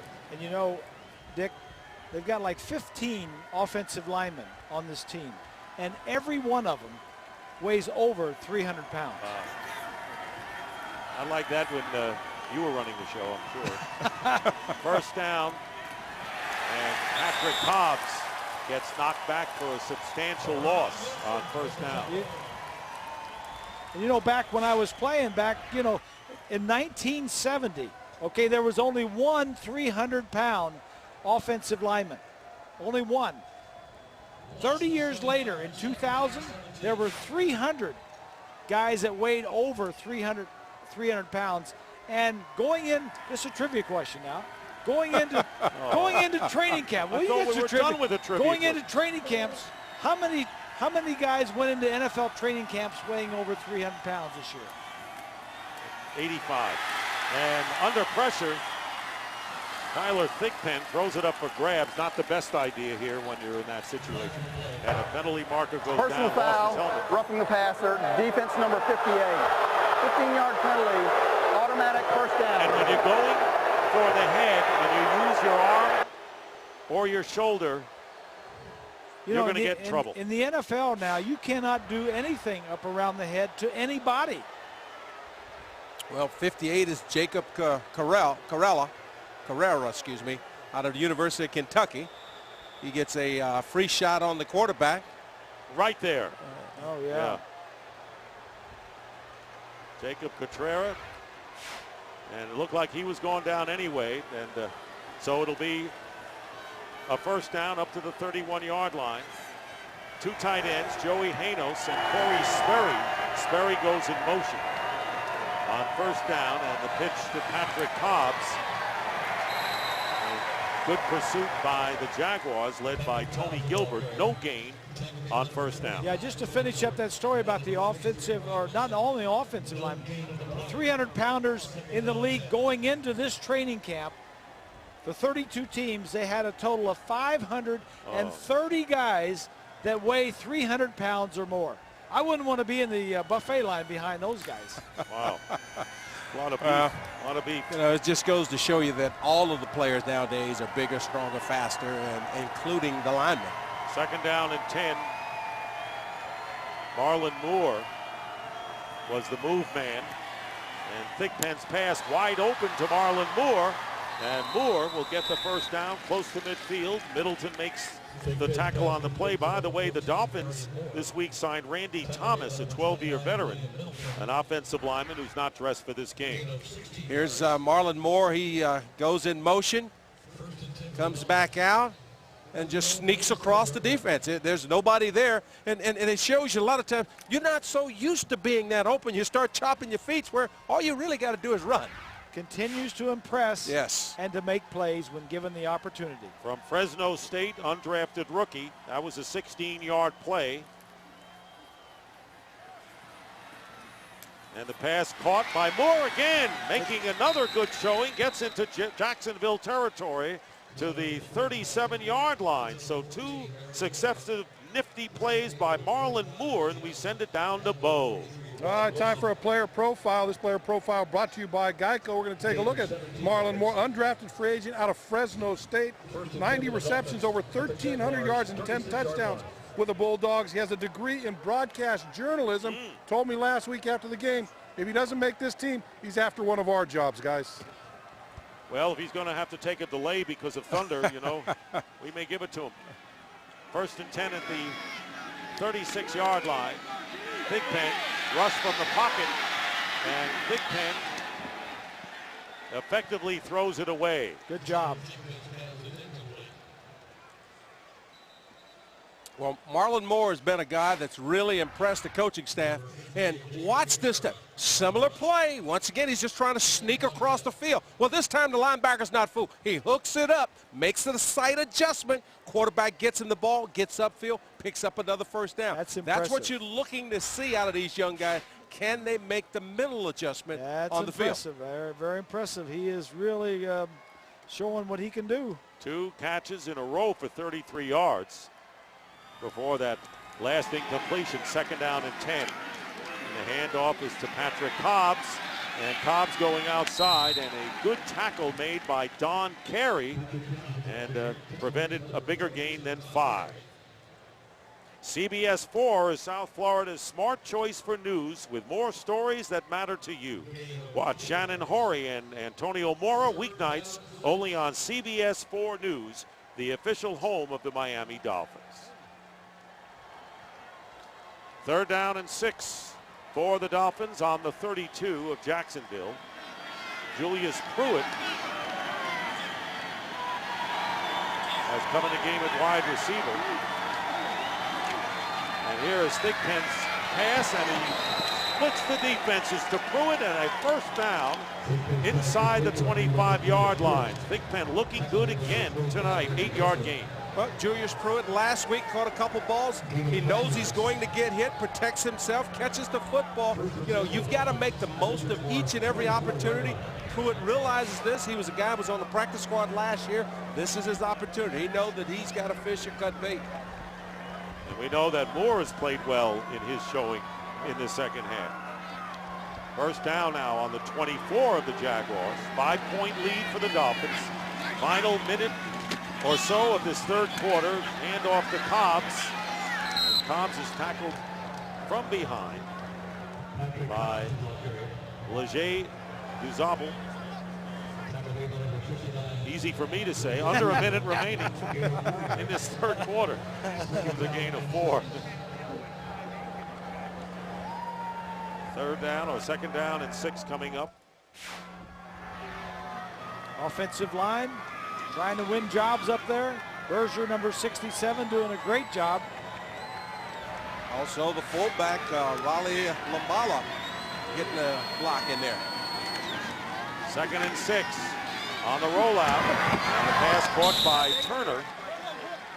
Patrick Turner, who caught a 34-yard pass last week, picks up 6 right here, and that should be the last play of the third quarter. Well, and Turner is in a battle for that 5th wide receiver position with Moore and Wallace. And, you know, the positions are going to be won tonight. And, you know, between the second and third ball game, there might be some That is trades. the end of the third. That'll do it for the third quarter.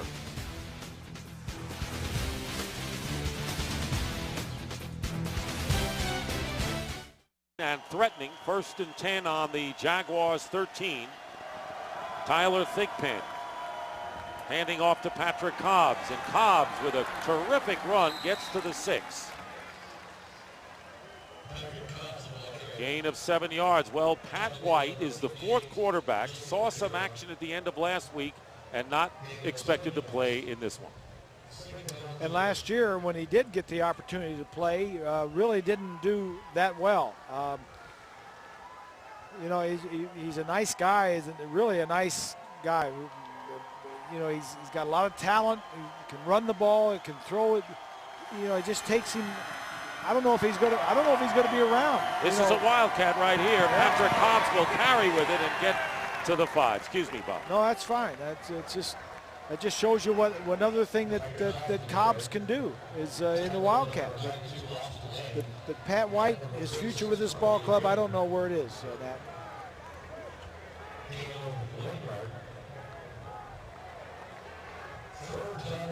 It'll be 3rd down and 2 early here in the 4th quarter. Dick Stockton along with Bob Greasy and Nat Moore. Dolphins winning last week 10-7 against Tampa Bay, leading here 24-19. Trying to win games, obviously only a part of the story here in preseason. Here is Cobbs. Cobbs driving for 1st down yardage.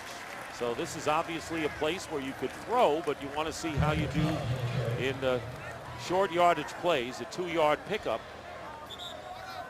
Well, you're right, Dick. What you want to see is what that offensive line, what the second unit can do. You've gotten what you were looking for out of your first unit offensively at the line of scrimmage, but you want to see what the second team can do, because you've got to make decisions on which of these guys is going to make your football team. You can't keep everybody. They're going to measure here.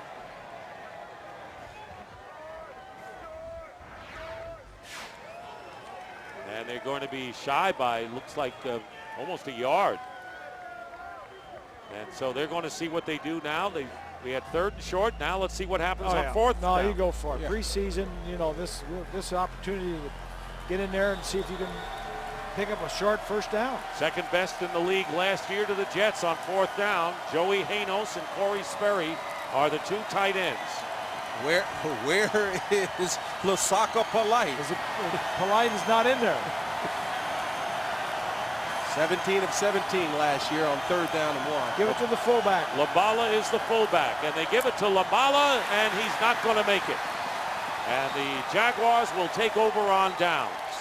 They ran a very similar play on 3rd and short early in the game, and they ran the same play there, and it got stuffed. Well, and I think the difference is when you got a guy like Lasaka Polite. Now watch the action here. See, right here, there's a seam back there. When you've got the experience like Lasaka Polite, you find that seam.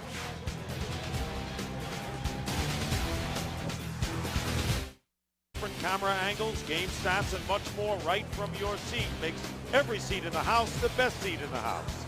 1st and 10 on the 5-yard line. Luke McCown quarterbacking for the Jaguars, and Brock Bolin carries. So call 1-888-FINS-TICKS now, or visit MiamiDolphins.com. And you heard from Vontae Davis, who suffered a chest injury early in the game in the 1st half and did not return. Defensive line in the ball game right now is Marcus Douglas at one defensive end, Travis Ivey at the nose guard, and Tony McDaniel at the other defensive end. Nate Ness and Kevin Hobbs are the cornerbacks, and there is a deep pass downfield, knocked down by Kevin Hobbs, who last year played with the Lions, and before that Seattle. Kasim Osgood was the intended receiver, so again, Rashad Jones and Jonathan Amaya are the safeties. And Osgood has a step on Hobbs, but he does a nice job of looking back when the receiver looks back, locates the football, and makes a play on the ball. That's what you're trained to do. Got long arms too, Nat. He can get up there, like you say. He saw the ball, went up, and made a play on the ball. 3rd down and 8. Ball at the 7. This will be a good stop for the Dolphins backups here. And this pass is intercepted. Picked off by Jonathan Amaya, the undrafted rookie from Nevada, number 40. And on the turnover, the Dolphins will get the ball back at the 27 of Jacksonville. Big play by the rookie.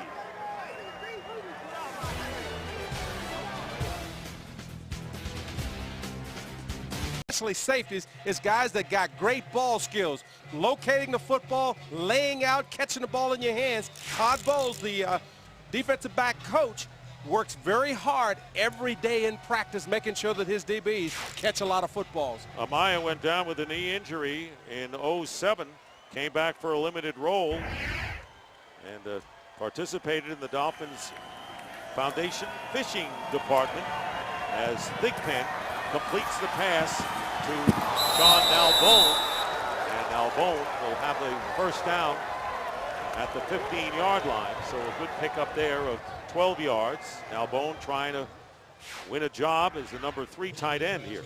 Well, nice little job of faking the block and then releasing, catches the football, turns upfield. Now right here, you gotta drop your shoulder. You're 6'4", someone's coming at you real low, you gotta drop your shoulder or this happens to you where you could get hurt. Don't give him a free shot at your legs. Yes. First down at the 15. Hilliard is the running back. Andrew Hartline is the new center for the Dolphins, and Thigpen has no chance against the defender. We'll let you know who he is once we find him. Aaron Morgan is his name, in case you're interested in a loss of 10. That happens sometimes in preseason games. Often. He got inside the left tackle, Murtha, and they were hoping that Murtha would play a little bit better than he showed right there. And that's what they're looking at, see, that you get so many chances to show what you can do. Yeah, and well, they need a backup to these two tackles. They got good tackles, but they need somebody in case one of them gets hurt. Second down and 18, and on the delay, Lex Hilliard. Hilliard to the 21, picking up 2 yards. Well, going back, talking about the tackle position and needing a tackle, Nate Gardner breaking his foot is a guy that they counted on, a guy that actually might have been one of their best 5 offensive linemen, but with him being out now, you know, you're looking for that guy. Is it going to be Murtha? Is it going to be Gardner?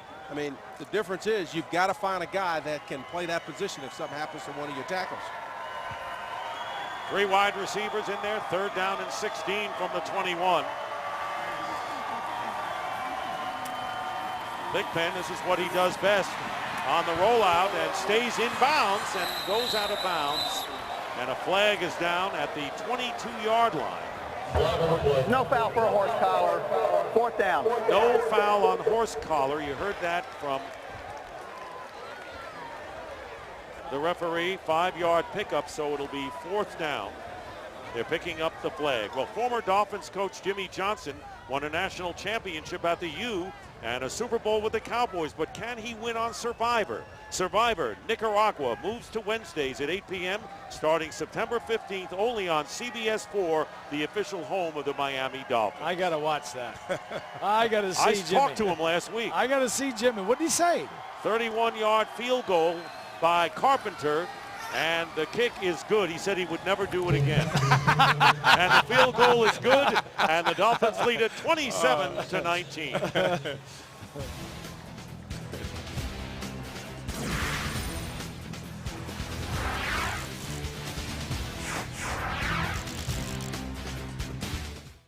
An 8-point lead for the Dolphins with just under 10 minutes remaining in the 4th quarter. Dan Carpenter with his 2nd field goal of the game, kicking off to Scotty McGee. Good kick, 2 yards in the end zone. That's what you want on kickoffs. And McGee is stopped at the 23 by Nate Ness. Return of 23. We'll take a break right here.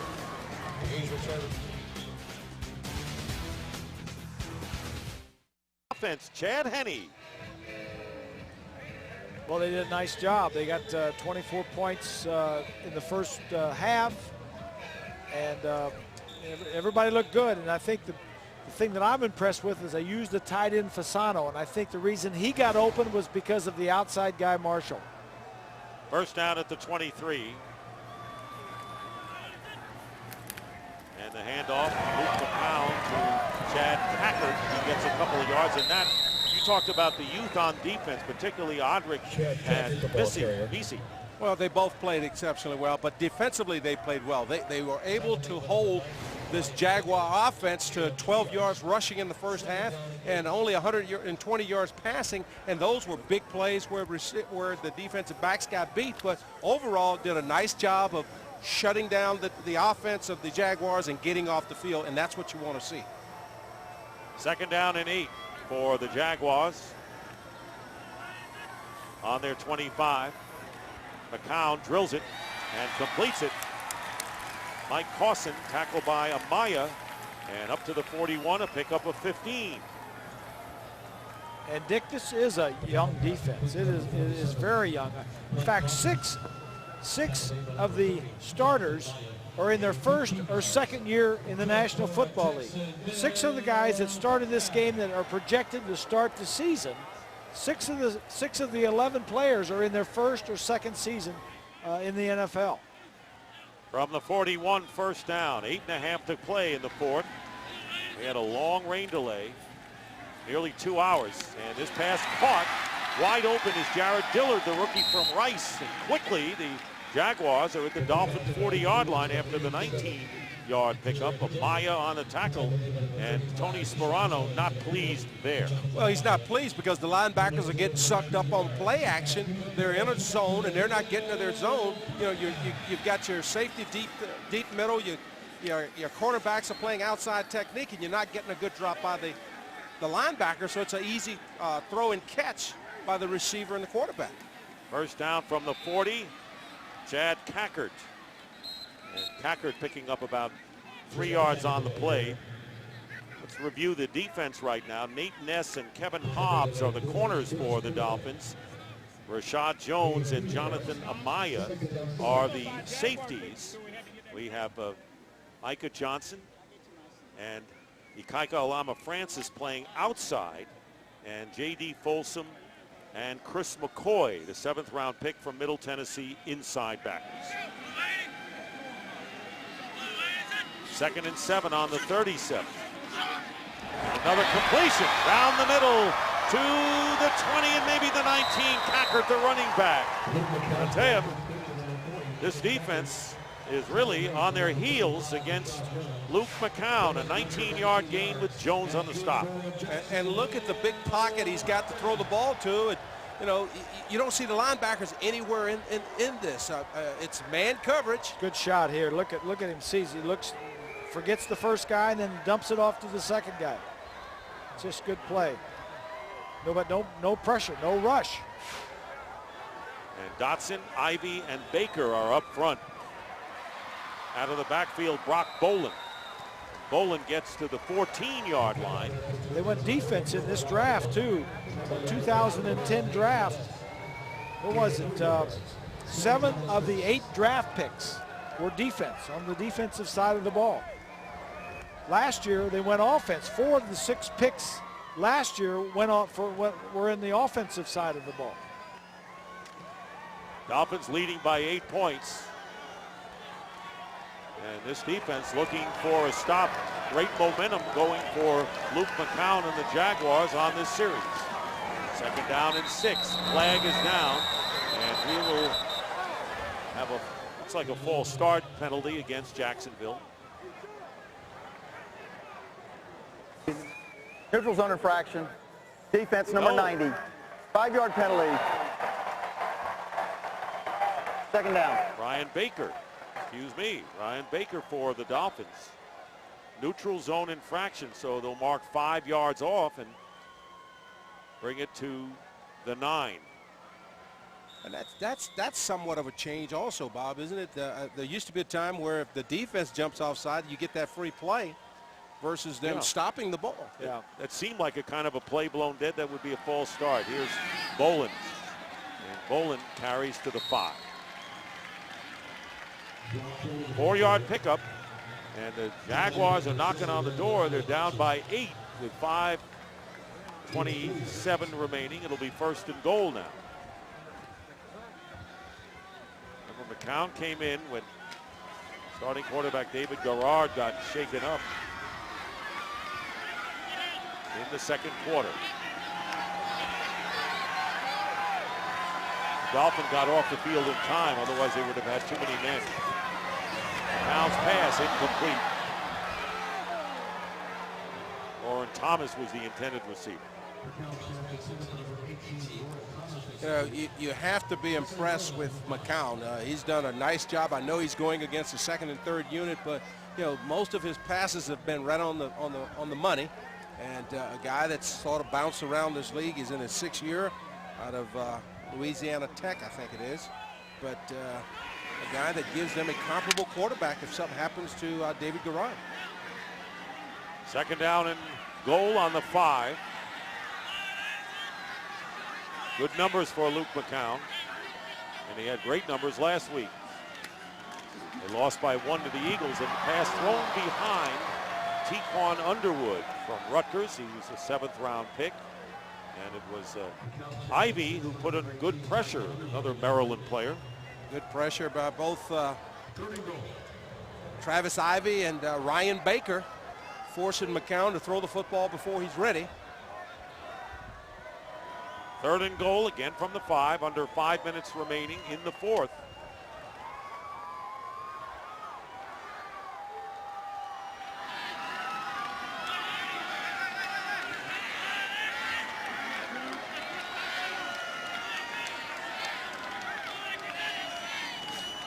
Bobbling it is McCown, trying to ad-lib something, and he's going, did not have control. He ruled touchdown.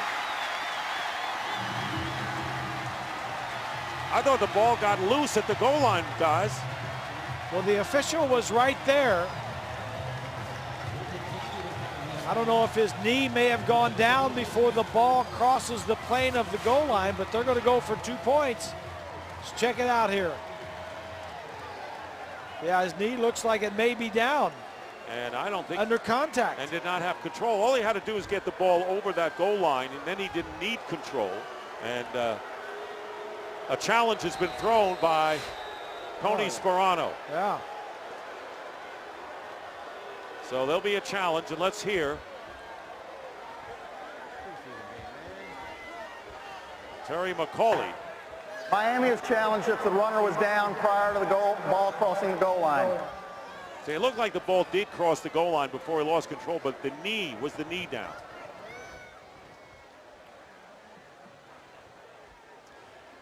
And it was Micah Johnson who grabbed McCown from behind after the bobble. Well, here's another look, and right here, the right knee. Yes. It's down. Yeah, it looks like the ball is short of the goal line there, too. Yeah. I mean, the ball only crosses the goal line once he comes, his full length of his body comes down. But right there, down. And, of course, if the Dolphins win this challenge, it'll be 4th and goal from the 1 yard line.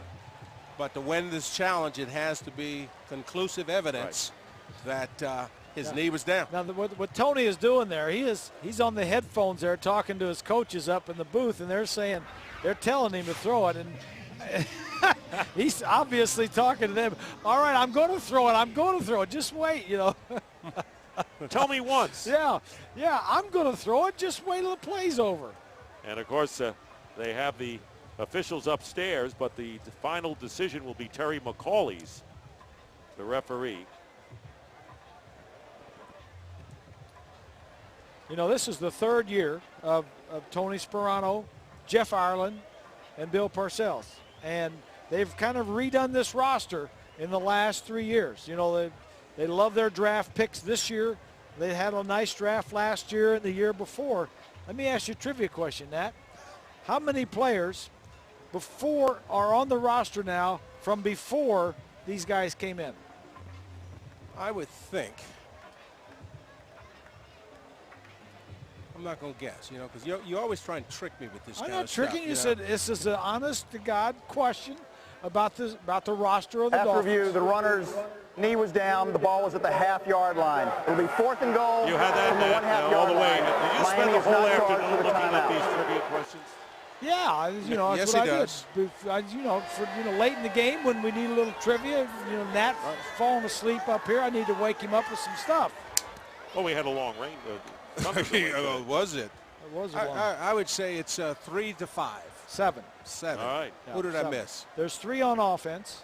There's 3 on defense, and Denny, the long snapper, on special teams. Well, it's 4th down and goal at the 1. And so the Jaguars want to accomplish what the Dolphins could not before, and that is the short yardage offense. Brock Bolin, number 44, is the tailback. And the handoff is to Bolin, and Bolin, no signal yet, gets in for the touchdown. Brock Bolin, his 2nd touchdown of the game, scored for the Jaguars in the 3rd quarter. That was the only scoring in that 3rd quarter, and now it is 27 to 25. And of course, they don't look like they're going for 2 here, as Scobie comes in to try to make it a 1-point game with 4:35. They don't want to tie it up and continue after midnight. Which we will hit anyway, I think. Here's the extra point by Scobie. It's good. And the Dolphins lead is cut to 1, 27 to 26. 4:35 remaining in the 4th.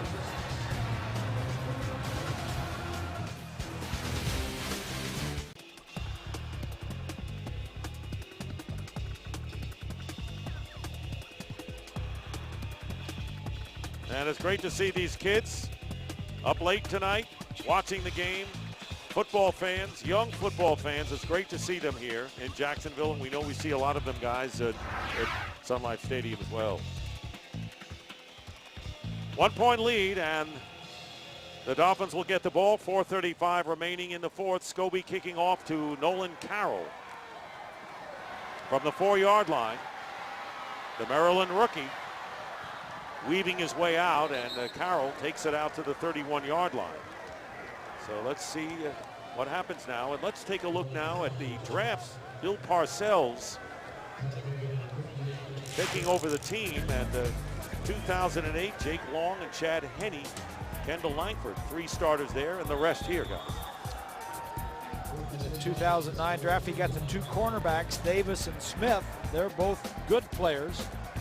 Hartline is a starting wide receiver this year, and then Audric and Misi and Jerry, all projected starters this year out of this year's draft. First down at the 31. Tyler Thigpen, 7 of 10 for 70 yards. Was looking to hand off, I think, and trying to get something out of nothing. Lex Hilliard was the back, and Teddy Lehman will run him out of bounds. Here's Koa Misi, 2nd-round pick from Utah. You talked about the defensive strength here, and you struck on it many times tonight, Bob, and that is physical play. You said that Jack Del Rio wishes his team was as physical as the Dolphins. That's a big part of what this team is about. They want young guys. It's a young man's game.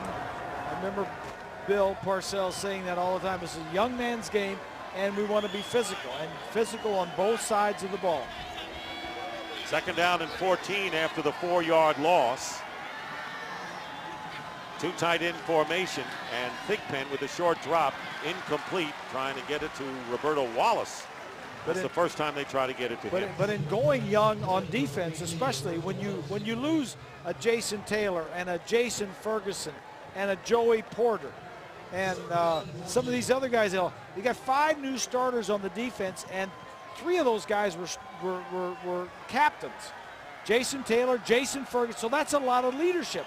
So who steps up on defense and becomes the leaders over there?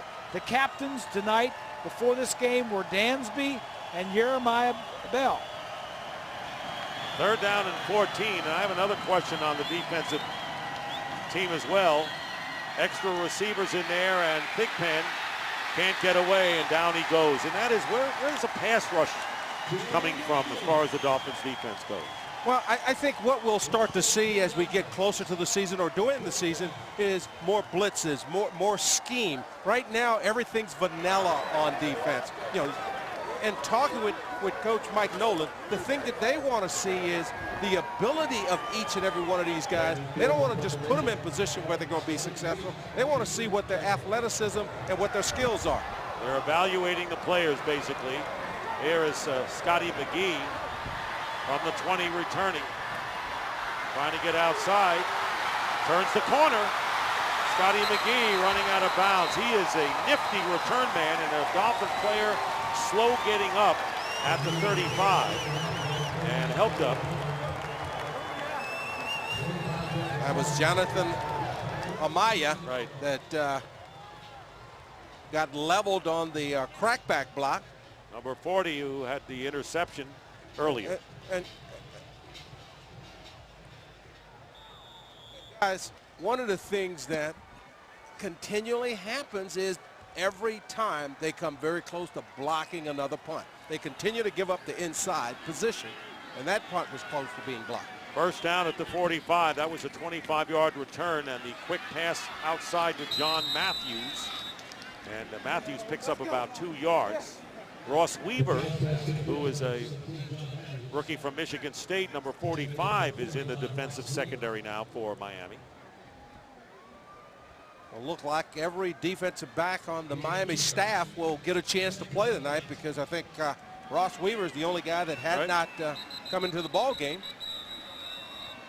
And play a lot in that. And one of the concerning things. Please set the game clock to 3 minutes, 20 seconds. 3-2-0. One of the concerning things in that defensive secondary is that Thank you. they're very thin at corner. Especially Will Allen was out a while back, and now Vontae Davis, we don't know what that injury is. And that's 2 of your top 3 defensive corners. Well, not only are they thin, they're also young. I mean, you're talking about the 2 guys last year that got a chance to play were guys that were rookies. Right. And the guys that are backing them up this year are also rookies or first-year players. Ryan Baker with good pressure that time against Illegal contact. Luke McCown. Defense number 44. 5-yard penalty. Automatic. First Austin down. Spindler is called for illegal contact, and that'll give the Jaguars first down with 3:15 to go. Here it is. Yeah, there you go, in the middle, right side of your screen. Tight end going through the middle. Yeah. Linebacker coverage, and 10 yards downfield, you can't touch him. You see Tony Sperano's reactions on the sideline. There's 3 minutes left in this game. It's the second preseason game of the year, and he wants to win. I mean, if you're going to play a game, he wants to win. Here's a long pass downfield, and it's in the hands and out of the receiver, Clarence Denmark, and Ross Weaver was downfield covering, and that was scary because it looked like the Jaguars would have really been in business if they completed that one. Well, Denmark has the inside position, but good ball skills, goes up high, brings his hand down between the receiver's hands, and he's able to knock it out of the hands of Denmark. You know, good job by Ross Weaver. Another guy battling for a position on this team. Second down and 10. Here comes pressure from the secondary. Pass caught by John Matthews, and down he goes at the 43-yard line. That will bring up third down and about 4.5. Nate Ness making the tackle here. Well, Tony Sperano didn't lose all that weight not to win these preseason games, let's face it. Well, Nate Ness is a guy that last week just he made play after play to save the ball game, and looked like he's going to be put in that situation again. They wanted to see more of him. Hurry up is incomplete. And Denmark covered again by Weaver. Ness last week made his mark against the Buccaneers. He had a couple plays, even when he got beat, he didn't give up on it. You know, knocked away 2 or 3 balls in the closing moments of the ball game to save the victory. And then once he got beat, coming in, strips the football. Rashad Jones picks it up, recovers it, and gives the Dolphins a victory. Fourth down and 4 with 2:39 remaining. The ball is at the 43 of the Dolphins. McCown getting pressure, throws incomplete. And no flags are down, and the Dolphins will take over on downs. Dillard was the intended receiver. So with 2:35 to go, Miami gets the ball back, leading by 1. Yeah, a little pressure there on McGowan forced him to throw that ball before he was ready to, and they had to turn it over to the Dolphins. That's a big play for the defense. Ryan Baker, number 90. Where'd he go to school? Played quite a bit last year. Somewhere up in the Midwest. The Big Ten school. I think it was Purdue. I figured that was coming. I think it was Purdue. Yeah. That was a solid player on defense last year. Why would we bring up Purdue? Oh, Purdue. First and 10 at the 43. And the pitch to Lex Hilliard. And that'll get us to the 2-minute warning. And there is Baker. First charge timeout. Ryan Baker. Jacksonville. Aggressiveness. 30-second timeout. And a timeout is called by the Jaguars. So the Jaguars have 2 timeouts left. 2:28 showing on the clock. The teams have to cut down when? After next week's game? After next week's game. Yeah. Yes. Like I said earlier, I think this is the week where you're going to see the Dolphins making a couple of trades. Last year at this time, they did that. I think once they decide who they're going to keep and who is not going to make this roster, if they've got some value on the guys that aren't going to make the roster, they're going to trade them or look to trade them maybe this week. And also, if there's some holes that they think they need to fill, this would be a week that they would go out and try and make a deal. 2nd down and 9 for the Dolphins on their 44. Thigpen handing off to Lex Hilliard. Burst of speed for Hilliard, and he'll have a first down as he gets into Jacksonville territory to the 46. Raleigh Lumbala, the fullback, with a good block there. Second charge timeout. 8 and 9. Jacksonville. Donald Thomas, 30-second number timeout. 66. That's a good play, a good offensive line blocking there. And nice running.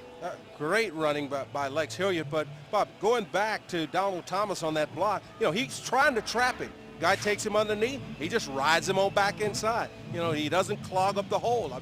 As a back coming through the hole, the last thing you want is for the lineman to clog it up. Donald Thomas, when he came in a couple of years ago, he was really, they put him in the starting lineup just like they've done with John Jerry. Thomas was in the starting lineup, and he was a, third round draft? Sixth round draft choice. And he doesn't seem to be getting any better. Well, he got hurt. Well, he got hurt his rookie year. He's healthy this year, and he still doesn't seem to have gotten any better than he was when he was a rookie. First down on the 46 of Jacksonville. Hilliard powers his way. Good run by Hilliard to the 41-yard line, getting 5 yards. And final charge timeout, Jacksonville. Jaguars 30 seconds. Call their 3rd and last timeout of the second half. Last week, Jacksonville lost to the Eagles by 1 point, 28-27 in Philadelphia. And now it's a 27-26 deficit. And guys, most viewers at home are wondering, what in the world is Jack Del Rio doing, continually calling timeout, when he didn't go for 2 to tie the ball game there? But the bottom line is preseason. Coaches are working on their technique as well of how they manage the clock and how they, try and work it where they get the ball back with a chance to win. 2nd down and 5.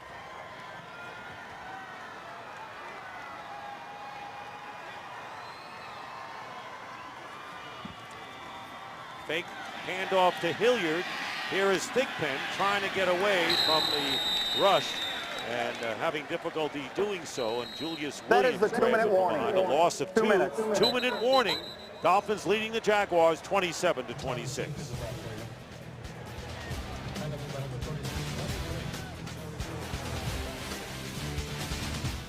26 contest as the Dolphins offense delivered tonight, 21-3, second quarter. The difference, Chad Henne completing 11 of 14 for 151, 2 touchdown passes to Anthony Fasano.